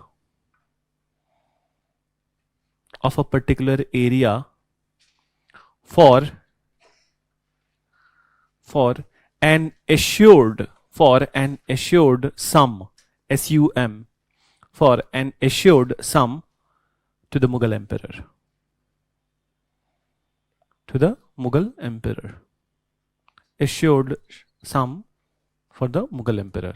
Meaning that already assured money is decided which he will be giving to the Mughal emperor and rest of the money is his. Okay? So that is there. So just like the today's Thekedari system, you know it. This is what happens, that today's contracting system and the Thekedari system. Okay? कि पैसा तो मिल गया government, if the government project is there, so government has given them 40 lakh rupees, but they will construct the road in 20 lakh. ठीक है? न road में cement होगा, न रोड में कोलतार होगा, बस चलोगे साथ साथ में रोड भी चलेगी जूते के साथ. And that's what happens. If you really go into the mufassil towns of India, the small towns of India, this is what happens. ठीक है? रोड रात में बनती है, दूसरे दिन खत्म हो जाती है. And same thing happened in Bangalore also. Prime Minister visited, road बन गई, next दिन रोड धस गई. This was the report. ठीक है? So now there is a questioning to the Bangalore Municipal Corporation. ठीक है? So now after this initiative, one more part we need to discuss. So now what has happened, that these decisions are taken. इसको दिमाग में रखना. That these decisions are taken and they were implemented at the time of the Farooq Siyar. क्योंकि before only decisions were taken, he died. Then the decisions would be implemented at the time of the Farooq Siyar. So just, yes, you were asking.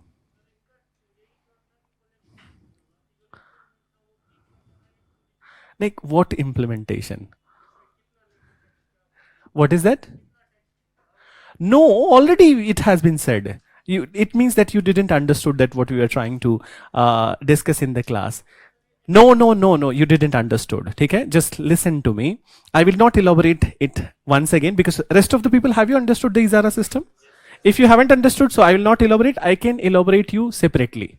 Okay? That would be fine because the rest of the people, it will be killing the time of the rest of the people. So I can elaborate separately. Yes, please. Yes, they were using their own army. This is Aridar. They're powerful people, henchmen. Okay? Obviously, because of their henchman status, they are able to collect the revenue. Okay? So they are powerful people. If they would not have been powerful people, they would not have been in the position of bidding this way. Okay? So that's the reason. So now another part you understand. Okay? So another part is related to the Marathas. Okay? So now by this time, that 1713, as I said to you, that Marathas were the people who know how to solve their problems. Sometimes they were not able to do, but in the beginning they were knowing how to solve their problems. So by 1713, they have solved the dispute between the Tarabai and the Sahu. And moreover, one very important figure has emerged in the Maratha politics. That was the position of the Peshwa. So Peshwa, Balaji Vishwanath. So now Marathas are gaining power and now the Mughals cannot ignore it. Okay? So whatever they are demanding, they will have to compensate the Marathas. So what was the demand of the Maratha? अब इसको भी ध्यान से समझना. That Maratha area was an independent area. Okay? But during the regime of the Aurangzeb, after the death of the Shivaji, they captured some of the area of the Maratha. Okay? Once Aurangzeb has died, so Marathas have reasserted their autonomy and they have reasserted and they want back their own areas. So on the basis of the same, Maratha demanded Chauth to the Mughal, okay, at this point of time in 1713. So Chauth to the Mughal, what is Chauth? That they said that the Deccan area, which was originally ours, okay, and in this Deccan you have occupied some area. So what you do, that whatever revenue you are collecting from the Deccan, okay, 1/4 of that revenue must be given to us. Okay? So that is the Chauth, 1/4 of the total land revenue. Okay? Total revenue of that area. So suppose, for example, okay, इसको लिखने के लिए नहीं है, but for example, if 10 lakh rupees is the revenue collected from the Deccan area, so how much will go to the Maratha? 2.5 lakh. Okay? So that is there. Then apart from that, Maratha also mentioned that they said that not only this Chauth we want, but we need one more tax. Okay? 10% more. And what is this 10% more? They called it Sardes Mukhi. So when you look at this word, Sardes Mukhi. So Sardes Mukhi is basically that it is a text of the overlordship. Okay? And what is overlordship? Maratha said that since this area was ours, it was under our control, but now it has gone into your own lap. Okay? So in the Mughal area. So now you recognize that we were the lords of this area, and for that you also give 10%. Okay? So these are the two taxes which they demanded and they were given. Okay? So 25% you can say from the land revenue and 10% as the Sardes Mukhi. Okay? So this decision, once again I'm mentioning that these decisions were taken in 1713 but implemented at the time of the next emperor Farrukhsiyar. ठीक है? क्योंकि ये बीच में मरेगा बच्चा. ठीक है? So and he will be eliminated, he will be assassinated actually by the Farrukhsiyar.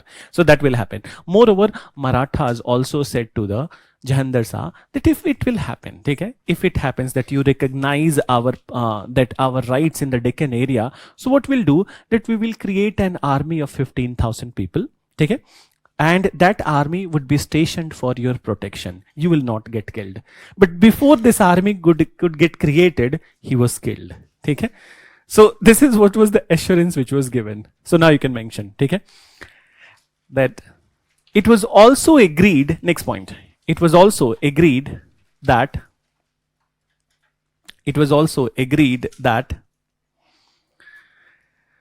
Marathas would be granted Chauth. Marathas would be granted Chauth and Sardes Mukhi. Chauth and Sardes Mukhi of Deccan. Chauth and Sardes Mukhi of Deccan.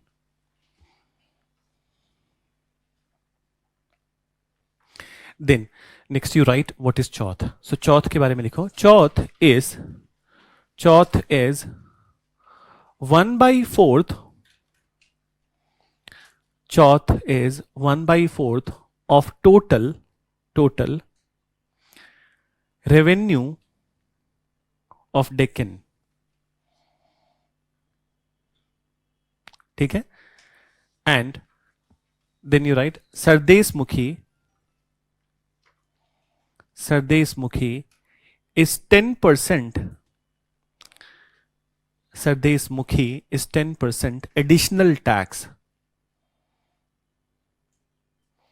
Is 10% additional tax which Maratha demanded.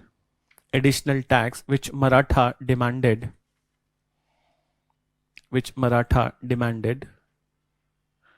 For being the overlord of the Deccan. For being the overlord of the Deccan. Next point you mention. In return, Maratha assured that they will be creating a troop of 15,000 soldiers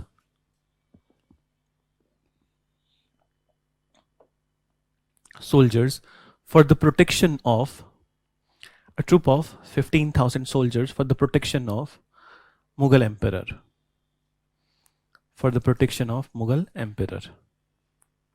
Then so now he's dead, and then after that these all decisions to be implemented in the Farrukhsiyar's time. Okay? So just write the title Farrukhsiyar. Okay? And just give me 1 minute.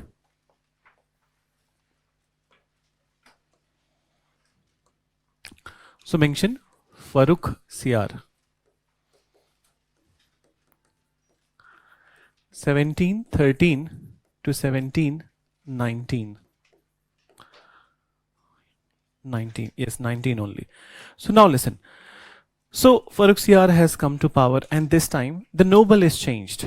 Okay? The people who are supporting his accession to the throne, they are the Hindustani group of noble. Zulfikar Khan was an Iranian noble, but by this time there are two Indian nobles and their names are Sayyid brother. So Sayyid brothers and their names were Abdullah Khan, okay, and then Hassan Ali Khan, okay. So Abdullah Khan and Hassan Ali Khan, these two brothers, with their support, he has come to power. So now the decisions which were taken at the time of the Jahandar Shah were implemented at this point of time, okay, and moreover. What else is happening at this point of time? So Farrukhsiyar was also not a very strong personality, and he was also very weak-minded, okay? Frivolous and weak-minded. And when it comes to Sayyid brothers, then so as a token of gratitude, since they have supported him to elevation, so they were given some important positions. So the Abdullah Khan, he was given the position of the Wazir, and Hassan Ali Khan, he was made Mir Baksi. What is Mir Baksi? General, okay, the head of the military, okay, so general, so he was made general. So these two positions were given to him. Moreover, since they were the Hindustani origin peoples, they have much soft corner for the Indian people, and they adopted the policy of the religious tolerance. Then so they further started to incorporate Indian people into the Mughal administration. So Hindu, Rajputs, Jats, these all people, they were incorporated into the Mughal administration. But when it come to the Sikh community, so they were not soft toward the Sikh community because they themselves were not conciliating with the Mughals then. So as such, they were running after the life of the Banda Bahadur, and in Banda Bahadur he was taken prisoner from Gurdaspur in 1716, and then he was executed in Delhi, okay, in 1716 itself. So this is once again, it is aggravating the anger of the Sikh towards the Mughal, okay. So that has happened. But the most important thing which has happened during the regime of the Farrukhsiyar is the royal farman to the British East India Company, okay? And it's a big feather in the hat of the British company, at least on the paper. So now you listen it very carefully, okay? So what is this royal farman of 1717 given to the British East India Company? So the reason was that, first of all, Farrukhsiyar was suffering from some sort of disease, okay, and which nobody was able to cure in his own area, okay, that all the physicians, surgeons and Ved, nobody was effective. So someone suggested to Farrukhsiyar that why don't you try the English medicines, okay, that there is a very famous surgeon in the British East India Company, William Hamilton. Call him and ask him that if he can do something. So William Hamilton was invited to the court, and he performed a surgery on Farrukhsiyar. So after that surgery, he was relieved from all the pain he was going through, and then he was so happy. And anybody would be happy. That's very obvious that anybody would be happy if someone has cured someone from some sort of pain. So he asked company that you can ask any such kind of thing from me. And then he gave, in token of gratitude, he gave this royal farman to the company. So now listen that what are the ingredients, that the components of this royal farman. So the very first one, the company was allowed to do the duty-free trade in 3 places: Bengal, okay, Madras and Bombay, okay, where already they are present, and now they were given the duty-free trade, meaning that they will not pay any taxes. They will do the duty-free trade. So that's one big feather. Then after, the company was allowed to further fortify Calcutta, okay, and mint their own coins, okay. So was it implemented or not? It's a different thing. Here we are only talking about the decision, okay. So the company was allowed to further fortify Calcutta and mint its own coin. And the third was very interesting one, and it is a tricky one also. The company employees, they were also allowed to do the private trade, okay. So the company employees were also allowed to do the private trade, but they needed to pay the same taxes as paid by the Indian traders and merchants. So they cannot skip the taxes just being an employee of company, but they will have to pay the taxes just like the Indian merchants and traders. But the problem was that this is the provision which was highly misused by the company employees, okay.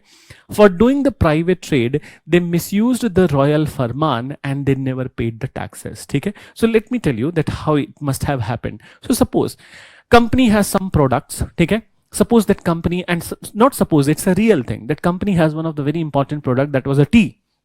that they are doing the tea plant, they are into the tea plantation in India, and then tea is produced in India, which is a company product. So the company product, if tea is sold from one place to another place, going to another place, so then they will not be paying the taxes. But when a company employee, suppose I am a company employee and I am producing something else, okay? Suppose that in my house that I have created a bakery, okay? In my own house I have created a English bakery, and then we are producing many breads, okay?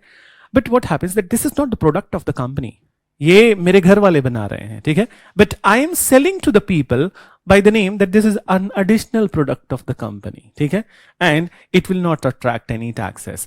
So saying it, I'm misusing it, that it is not the product of the company, my product, but I'm selling it, and then I'm misusing the provisions for that, saving the taxes. So that's what they were doing, the company individuals were doing, that they were allowed to do the private trade, and in this private trade they made huge amount of money, and that's what was the major bone of contention, and the company started to become corrupt day by day, okay? And by 1773 company was highly corrupt then, and it needed a kind of introspection. So we'll talk about that what was that introspection by 1773, okay? So these are the three important provisions of the royal farman of the 1717, okay? Please mention, you're right.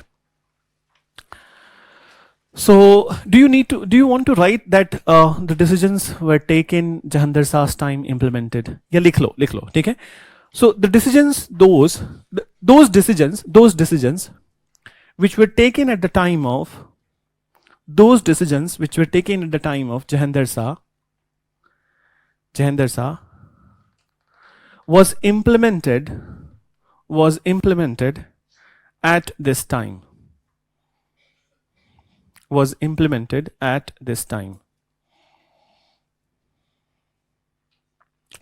Now you write about his Farrukh Shiar's regime. So right, he came to power with the support of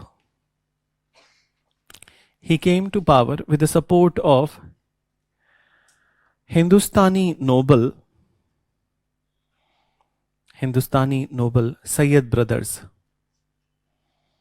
Hindustani noble Sayyid brothers. ठीक है, full stop. In return of their support,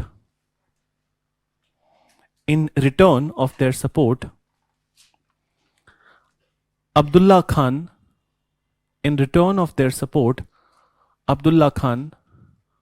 became wazir.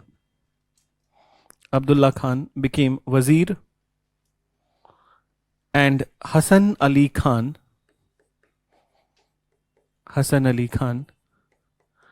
became Mir Baksi.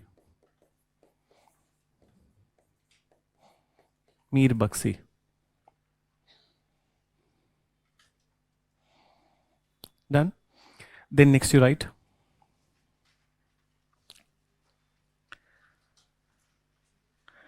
the Sayyid brothers adopted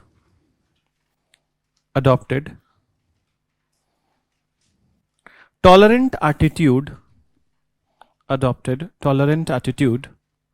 towards Hindus.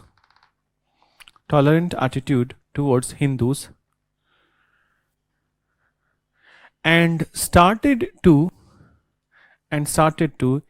incorporate them into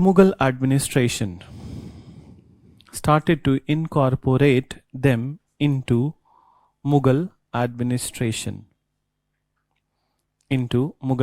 administration. Take.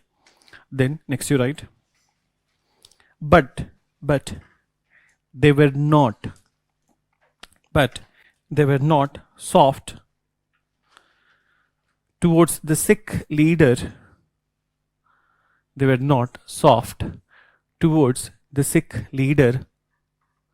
Banda Bahadur.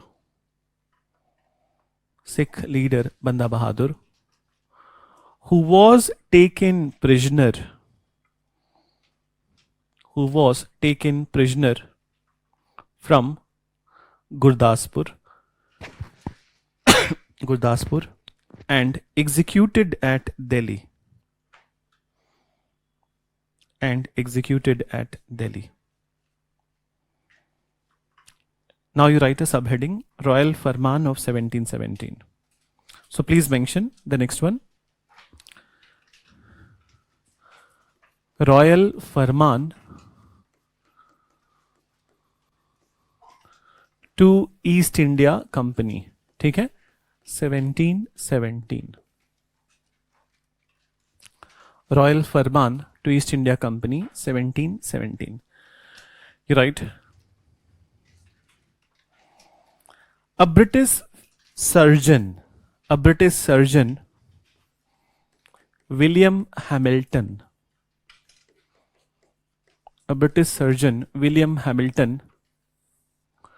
performed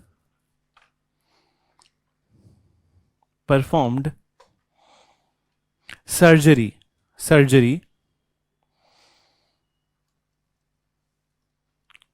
of Farrukhsiyar and cured him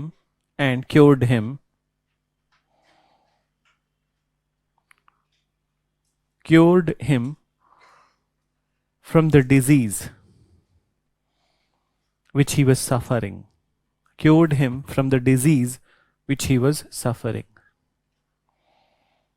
See, it's only the physical disease we are talking about, not the mental that they were going through. Nobody can cure the mental disease which is there.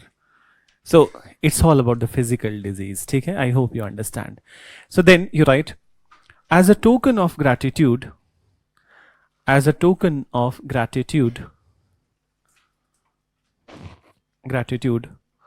Royal Farman was given to the company. Token of gratitude, Royal Farman was given to the company. So provisions you write one by one. Royal Farman was given to the company. Provision number 1 you mention. Number 1, company was allowed to do duty-free trade.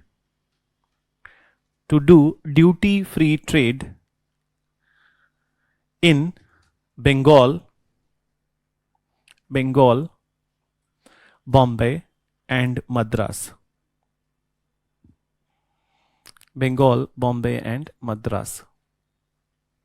ठीक है. Number 2,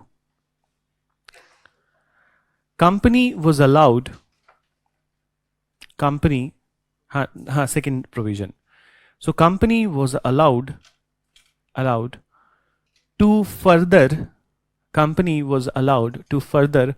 fortify Calcutta. Fortify Calcutta and mint its own coin.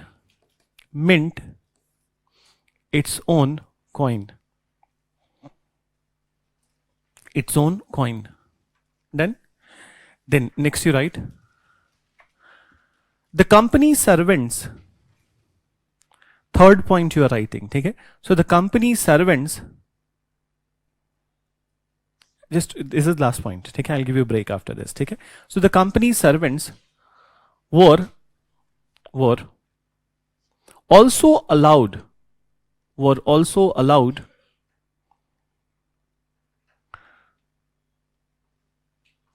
to indulge in private trade,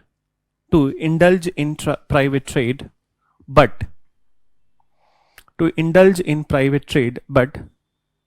they needed to pay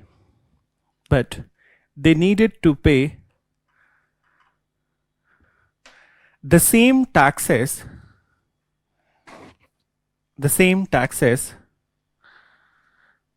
as paid by the Indian merchants. Full stop. But this was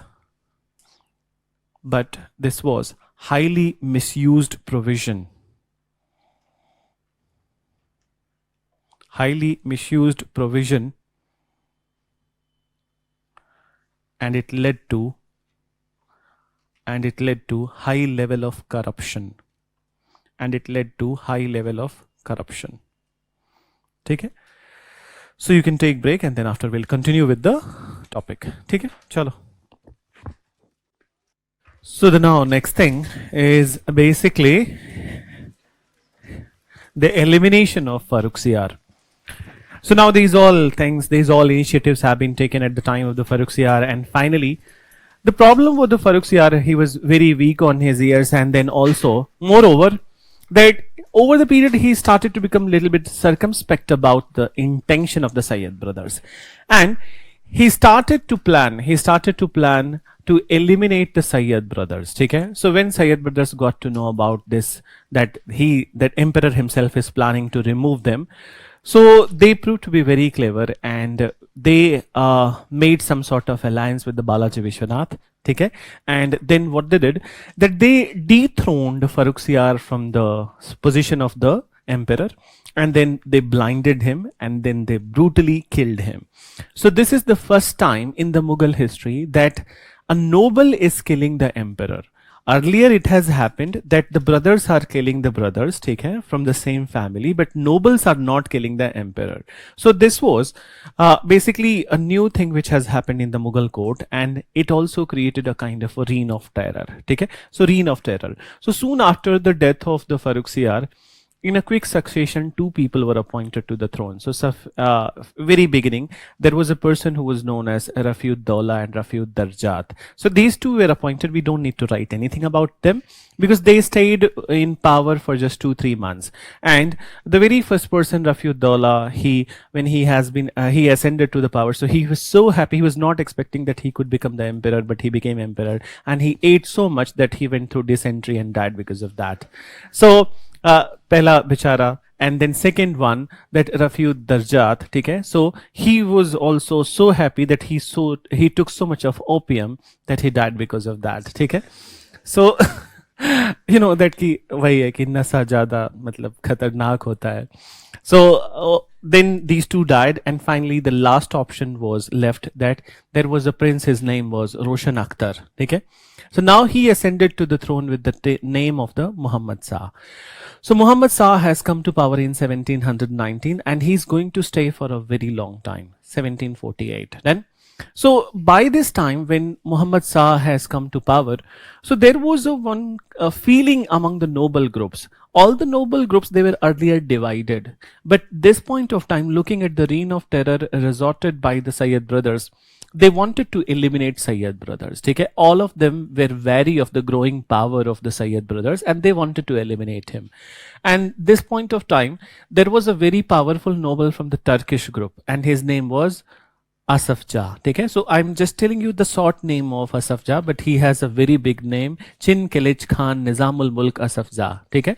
So just go with the very first one, the last one, Asaf Jah. So he was a very powerful noble, and under his leadership, all the noble groups were united.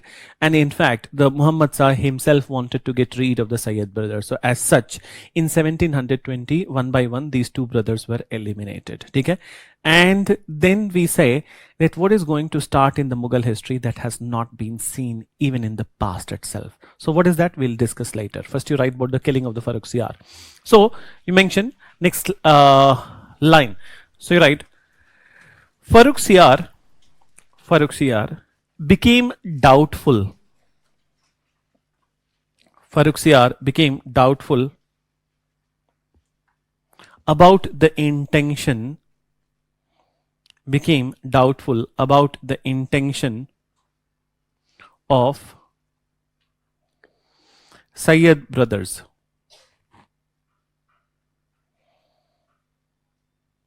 About Sayyid brothers, and started to plan to eliminate them. Started to plan to eliminate them. ठीक है? Full stop. Do we have class tomorrow? नहीं है? कल के बाद? अच्छा, मतलब not any other classes also there? Geography is there. Then fine. ठीक है. So चलो. So next week I hope that whenever we will be meeting for, so we'll be meeting for the rest of the topics like decline of Mughals, where we talk about Mansabdari and those all things. So let's see that how much we can complete today. I thought that we had class, but I have a class at 1 o'clock at this center only. Yours class is at this center only? तो मुझे कुछ confusion है. I'll see. ठीक है, चलो. So you write, started to plan to eliminate Sayyid brothers. ठीक है. Then you write, mention, but they proved to be very clever. But they proved to be very clever. Very clever. And with the support of Peshwa, with the support of Maratha Peshwa, Balaji Vishwanath,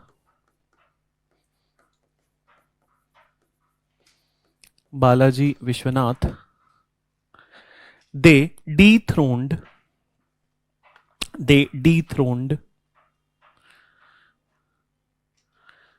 Farrukhsiyar.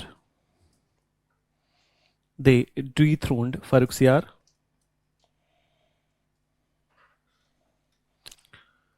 Blinded him, and brutally assassinated him.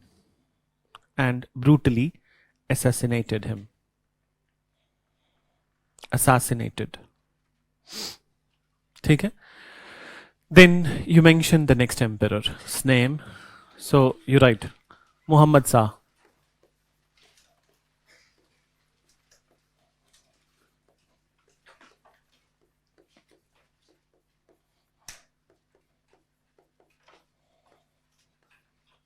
So in this you write,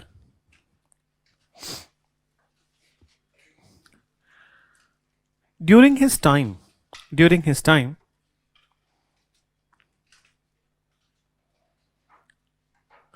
the noble groups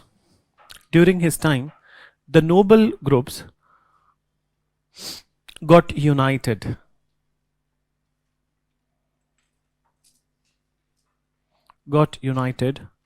Under the leadership of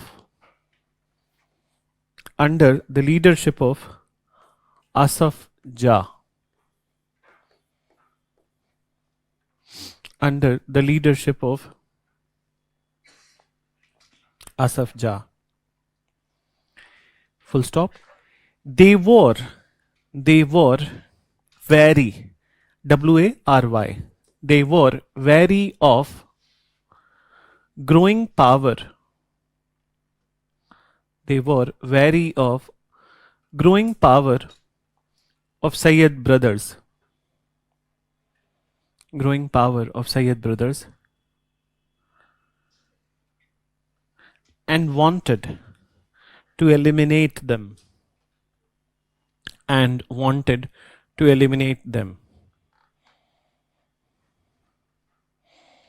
Full stop. Emperor himself wanted to get rid of Sayyid brother.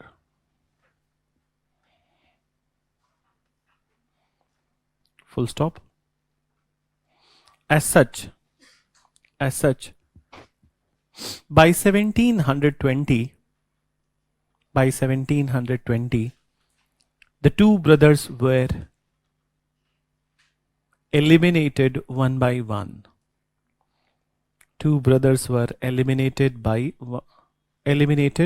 One by one. ठीक है? So now listen, that this is the first time after the death of the Aurangzeb that the noble groups are united. ठीक है, इसके पहले they were fighting with the each other. ठीक है, so now this is the first time that they have got united, and it was seen as a kind of a moment which is for the redemption of the Mughal glory or revival of the Mughal glory. But the problem with at this time was the emperor himself. Asaf Jah was a very capable person, okay? And he was guiding all the groups, and people were that accepting his authority, okay? So he also wanted to remove the corruption from the Mughal administration, but the emperor was not the man of the moment. And it is said that during the regime of the Muhammad Shah, the irreversible decline of the Mughal started, okay? So why it is started? So first of all, Muhammad Shah, he was often referred as Rangila, okay? And why? Because he was very fond of wine and women, okay? He was always indulged in these two kind of pleasures. Then, and I'll tell you one such sort of story, not from the Mughal, but from the Rajput area, okay? So that's a big problem. The person who is going to stay for more than 20 years, his rule would be there for more than 20 years, and even in this 20 years, he has not done anything except indulging in the physical pleasure. Okay? So indulgence in the physical pleasure is a greater harm to any nation. So I'll tell you the story from the Rajput area that Raja Jai Singh himself. Okay? So there was a time when Raja Jai Singh, he was married. He got married. It was his initial marriage, very first marriage, and then after, you know that how much romanticism is there just after the marriage. That there is only one thought, and that thought you all know. Then, so people are there in that only. So all the time he was not available. He was there in only with the newly wedded queen, and then not for the administration. He was not taking any decision. So it seemed that there is a hell lot of anarchy in the kingdom. So at that point of time, there was this Hindi poet. His name was Bihari. He wrote a Doha. So Doha, I'll tell to you, okay, what he wrote, that he mentioned, and in Hindi I'm telling you, obviously English में तो कोई essence नहीं होगा. So he wrote that नहीं पराग नहीं मधुर मधु नहीं विकास ही काल अली कली ही ते बंधियो आगे कौन हवाल. ठीक है? So what does it mean? That there is no such harmony in the society right now. Okay? There is no such development. Nahi vikas ihi kaal. Any vikas in this class? We all are searching from long time. Okay? So, nahi vikas ihi kaal. So meaning that there is no development in this age. Okay? So there is no development in this age. And then he attributes it to why it is happening. Ali kali hi te bandhiyo aage kaun hawal. Meaning that when you are all the time you are indulged in the physical pleasure, so Bhagwan hi malik hai. Okay? So this is what he said. But the thing was that Jai Singh, he was a ruler who listened to his criticism. Okay? There are times that when people don't accept their criticism, they counter back. But he was not a person who will counter back. He accepted his criticism and he started to refocus on the administration. So there the situation was saved. But there was no Bihari in the Mughal court, and Muhammad Shah Rangila was not like that. In fact, the person he's displayed, there was only one moment of the courage in the life of the Muhammad Shah Rangila, okay? And that moment was also for his indulgence only. There were two singers in his court, okay? And these two singers, they originally belonged to Jaunpur. So they were so exploited and harassed by Muhammad Shah Rangila that even in the night he's sleeping, he says to them that you keep on continuing singing, okay? So they were so exploited that they were trying to find out some sort of a venue so that they can escape from that area and go to somewhere else. So one fine day, both the brothers, they escaped from the Delhi and they went to Jaunpur. So then that's the only time he threatened the ruler of the Jaunpur that immediately send these two to Delhi, otherwise I will attack on you.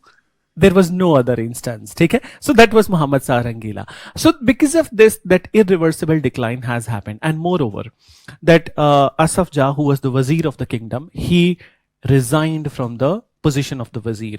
And since the emperor himself was doubting the intention of the Asaf Jah, who was a capable person, and also his intentions were good. So when somebody is kind of that doubting your intention, so he decided that enough is enough. Take care, that I have done enough for the Mughals. Now is the time that I must go for my own ambition, I must pursue my own aspiration.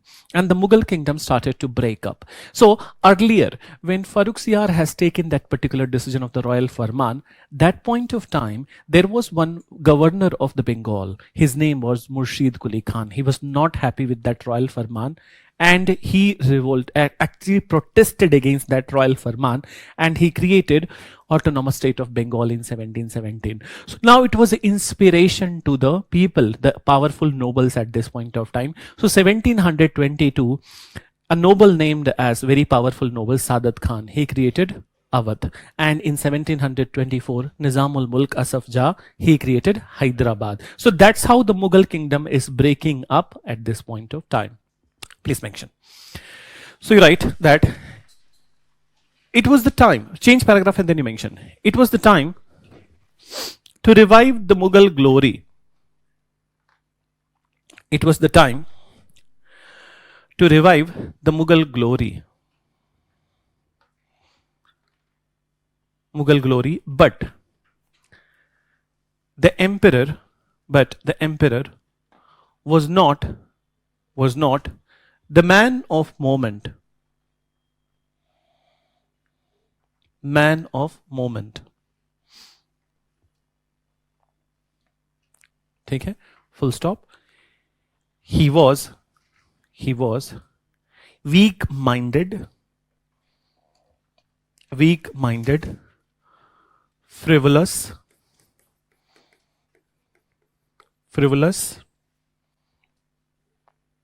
and fully indulged in the pleasure of wine and women.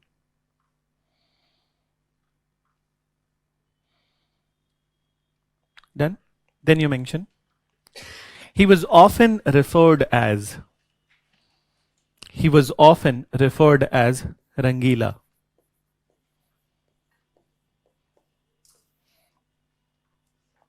He was often referred as Rangila. Then you write, during his tenure, the Mughal kingdom started to break up. The Mughal kingdom started to break up.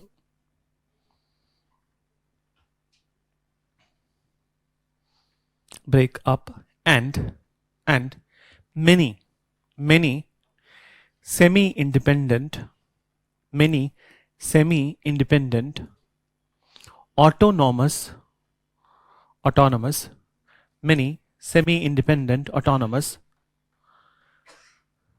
states were created at this time. By this time, states were created by this time. So you write some of the examples you write. So very first one you mention, though we could have mentioned Bengal at that time, but here also you can write. Okay? So first you write the name of the Bengal.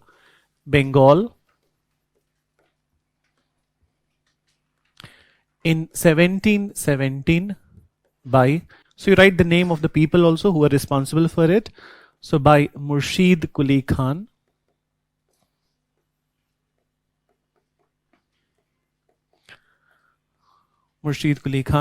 Then Awadh in 1722 by Sadat Khan.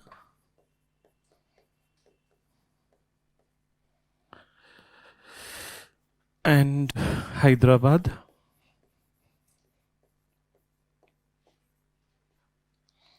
1724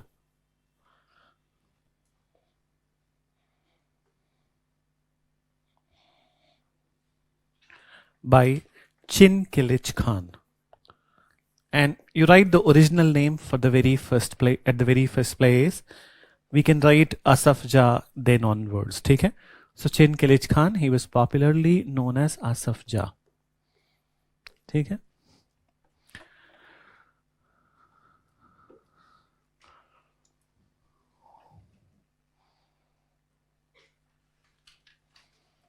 Done? Now, next part of the Muhammad Shah Rangila's life, you listen. So this is also the time when the power of the Mughals is declining, the Mughal kingdom is breaking up, Marathas are gaining power, okay? And that's the time that 1720 to 1740 was the time of the one of the greatest Peshwas of the Maratha area, Bajirao first, okay?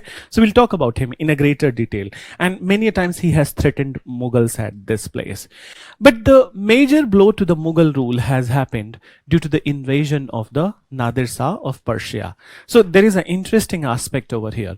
So Nadir Shah of Persia, this time 1739 he invaded, okay? So 1739 he invaded India, and moreover in the battle of Karnal he defeated the Mughal forces, okay?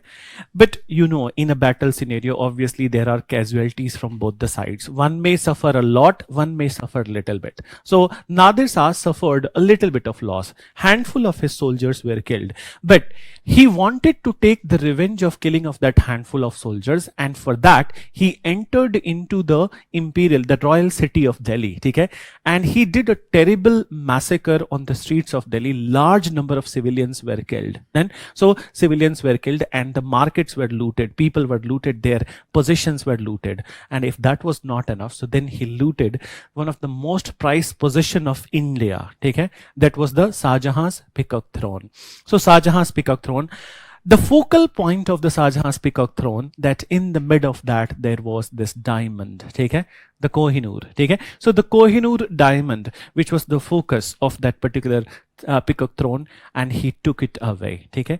So there is a aspect of this Kohinoor. Do you know that from where it originally came? Whose possession was it? Yes, very good, exactly. So originally it belonged to the Kakatiyas, okay? Now let's go back to the that olden part of the history. So old part of the history in the medieval times, okay? In the Telangana area, today's Telangana, which includes that Hyderabad and to Warangal. So this is the area which was ruled by the Kakatiya rulers. And in fact, there was one of the very renowned lady who ruled in this area, Rudrama Devi. Okay? So the sons of the Rudrama Devi, they were the one who were the owners of this particular Kohinoor diamond. Okay? And the name of his son, her son was Pratap Rudra.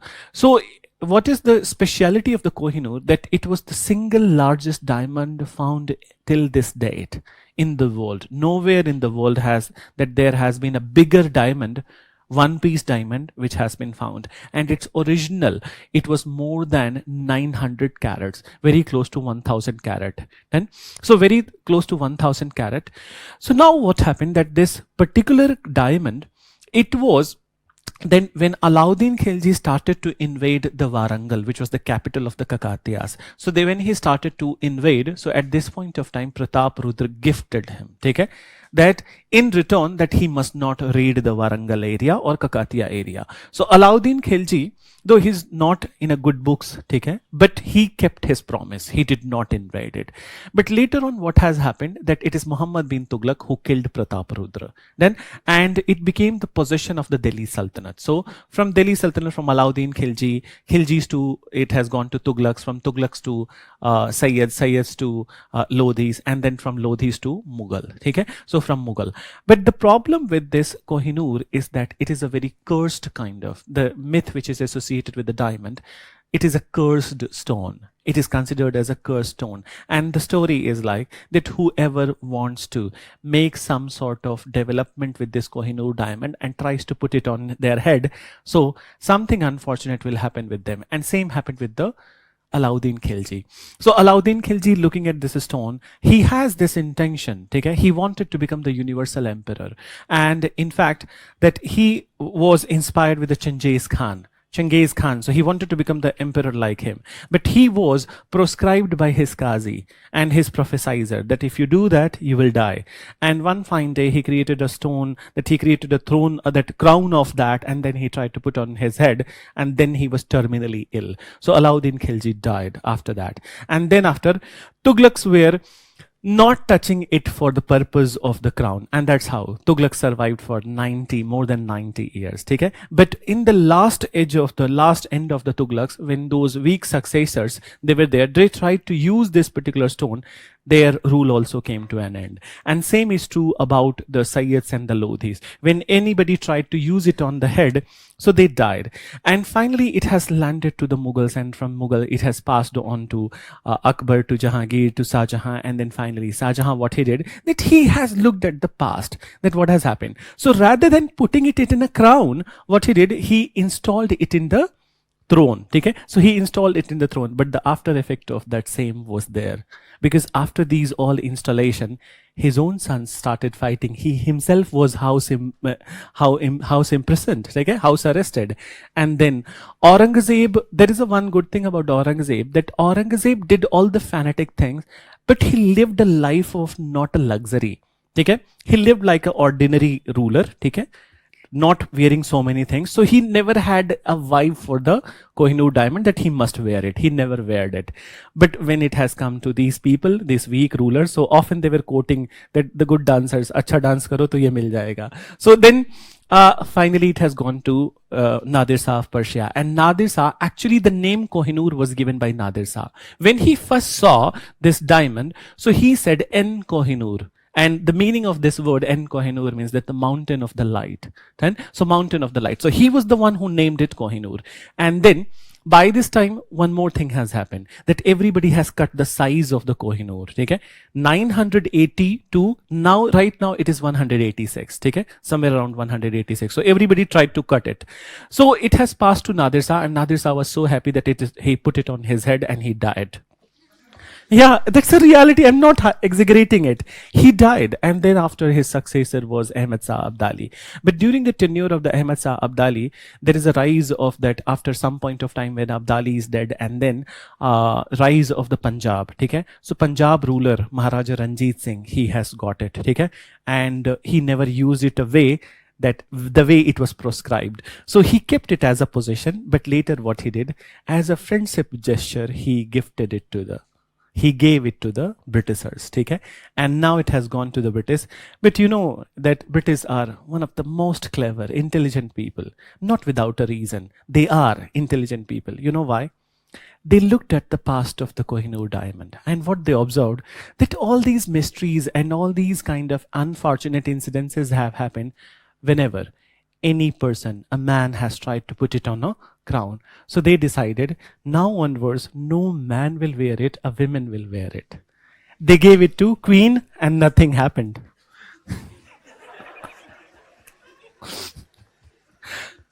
So that's how it is there, and it is meant for the Queen. So, and they went on to rule 200 years in India. Okay? More than 200 years in India. So they cracked the mystery of this one. So it was meant for the women, not for the man. So anyways, that is the Kohinoor, and still it is a very debatable topic nowadays very often. And very often we have seen that there is a one person from India who is quite vociferous about return of the Kohinoor to India, Shashi Tharoor. Okay? But the problem is that who the hell he will give it to? Because his wives are not there, okay? So they are dead. So who the hell it will go to? Actually, that it will go to the government of India. But anyways, so now, yes. No, there is a friend in Pakistan, I think. There is a friend in Pakistan, that very good friend of Shashi Tharoor in Pakistan. She might get it. Because it's a...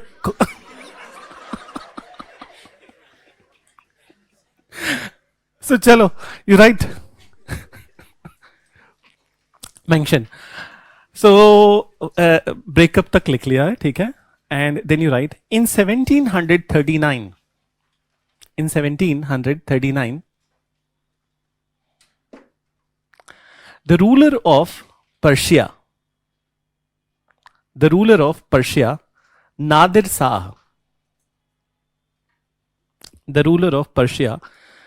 Shah, invaded India. Nadir Shah invaded India and defeated Mughals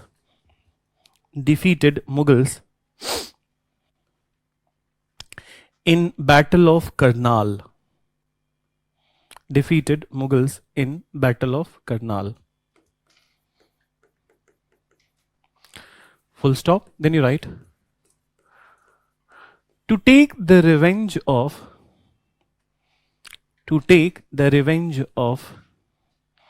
killing of to take the revenge of killing of handful of his soldiers. To take the revenge of killing of handful of his soldiers. Handful of his soldiers. He entered into the royal city of Delhi. He entered into the royal city of Delhi and performed a terrible massacre. And performed a terrible massacre. ठीक है? Then next one, you write terrible massacre. He also looted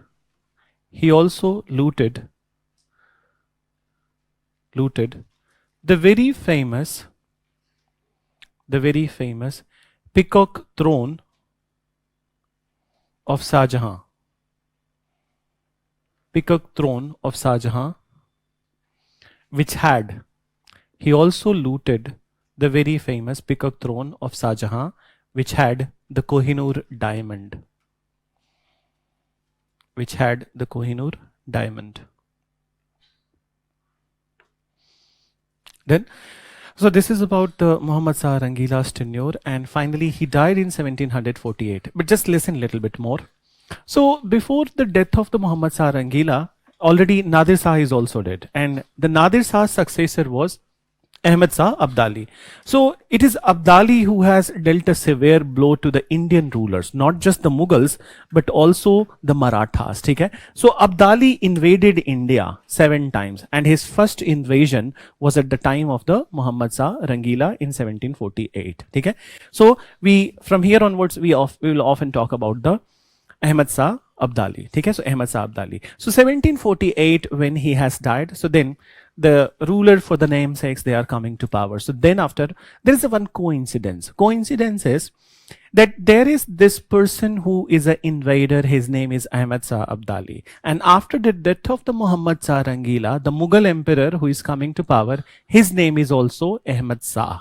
Okay? So that is a coincidence. So what we'll do, that we will call the invader as only Abdali and the emperor as Ahmad Shah. So 1748 to 54, that Ahmad Shah has come to power. But this time, once again, Abdali invaded India 2 times. Okay? And as a result, 2 areas from the Mughal territory was handed over to Abdali. These were Multan and Punjab. So now Abdali has got these 2 areas, Multan and Punjab. And moreover, Abdali is installing their agents at Multan and Punjab. And who are the agents of Abdali? Rohillas. Okay? So Rohillas were the agents of Abdali. Now there is one confusion over here, that who are the Rohillas? When this question is asked, so often people reply that Rohillas were Afghani. Okay? Are they Afghani? No, they are the people of Rohilkhand. It's as easy as that. Okay? So Rohillas are the people of the Rohilkhand. Okay? And in fact, what you're saying, that originally what has happened, that way back in the time during the Mughal period only, there was one Islamic ruler. His name was Daud Khan. Okay? He established a kingdom over there in the Rohilkhand, and they were the people of the Rohilkhand and descendants of the Daud Khan. So basically they are not Afghanis, but they are the Islamic people from the, people from the Rohilkhand. Okay? So now they have supported Abdali many a times. They have become their agent. So now they are installed over there in the Punjab and Multan. Now 1754, Ahmad Shah is also dead. Another person has come to power. His name is Alamgir II. Okay? So Alamgir II, and during his time, the Marathas, okay? Now the new Peshwa is there in the Maratha regime, and his name is Nana Sahib, who is son of the Bajirao first. Okay? So we'll talk about that. So Nana Sahib, he has overran Punjab, and he occupied Lahore from the Abdali, okay? From the agents of Abdali. And this is the bone of contention between the Abdali and Maratha. Because Marathas occupied the area of the Punjab, so that's because of that they are going to fight in the Battle of Panipat, 3rd battle, the final battle of Panipat 1761, in which Marathas are going to be thoroughly defeated. Okay? You're right. So you mentioned the successor of Nadir Shah in Persia, the successor of Nadir Shah in Persia was Ahmad Shah Abdali. Ahmad Shah Abdali. Ahmad Shah Abdali. Who invaded India for the first time in 1748. Who invaded India for the first time in 1748. So we'll stop it over here and we'll write about the Ahmad Shah Mughal emperor. Okay? So Muhammad Shah Rangila is dead. Let's come to the Mughal emperor Ahmad Shah. So you mention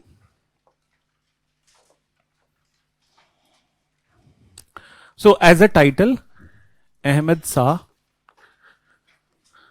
1748 to 54. And in this you mention nothing much has happened. We are writing his name only from the perspective of Abdali. So you write Abdali invaded India. Abdali invaded India 2 times. Abdali invaded India 2 times during the tenure of Ahmad Shah. During the tenure of Ahmad Shah. As a result,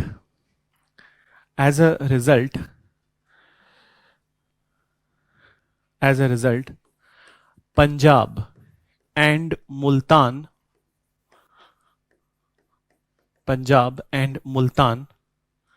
was handed over to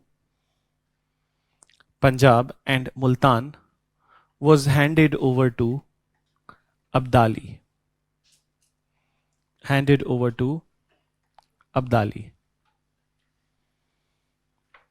Full stop. In these areas, Abdali appointed his agents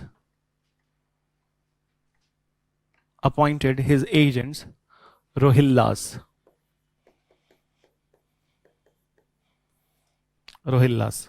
ठीक है, full stop. Then the next emperor you write. So please mention, just 1 minute. Alamgir II. Why it is not happening? Alamgir II. So who was Alamgir first? Aurangzeb. ठीक है? So 1754 to 59.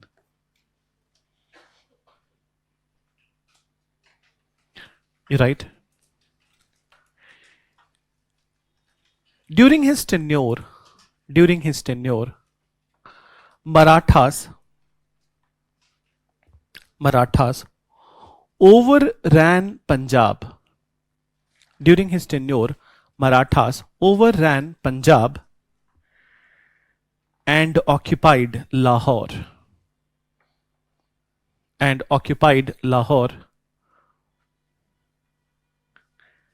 Comma, expelled Rohillas.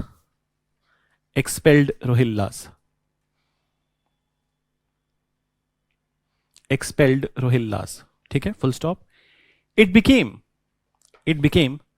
a major bone.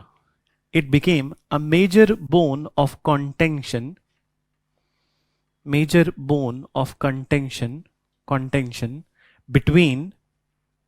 Between Abdali and Maratha.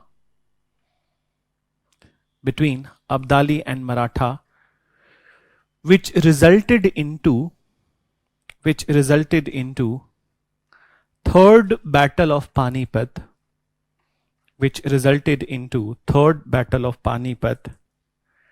1761. Okay? So this is the final episode that we needed to do today. The next emperor is the Shah Alam. ठीक है. So Shah Alam second. But a bit more is needed to discuss about the Shah Alam, because so many things are going to happen at the Shah Alam's time. And he was the last Mughal emperor who had some sort of courage, okay, who wanted to resist the narratives and then also the fights which were going at that point of time. So anyways, we will talk about him in the next class, and next class will be about the later Mughals, where we discuss the Mansabdari system, okay? And then after we move to the Carnatic episode. Okay, so see that one last thing, that I'm avoiding the personal interaction. Okay, day after that, next week onwards we can do. So anybody who has not understood any concept in the class, we can meet after the class, we can discuss, but from the next week. For this week I'm avoiding. Okay, chalo, thank you, meet you next week.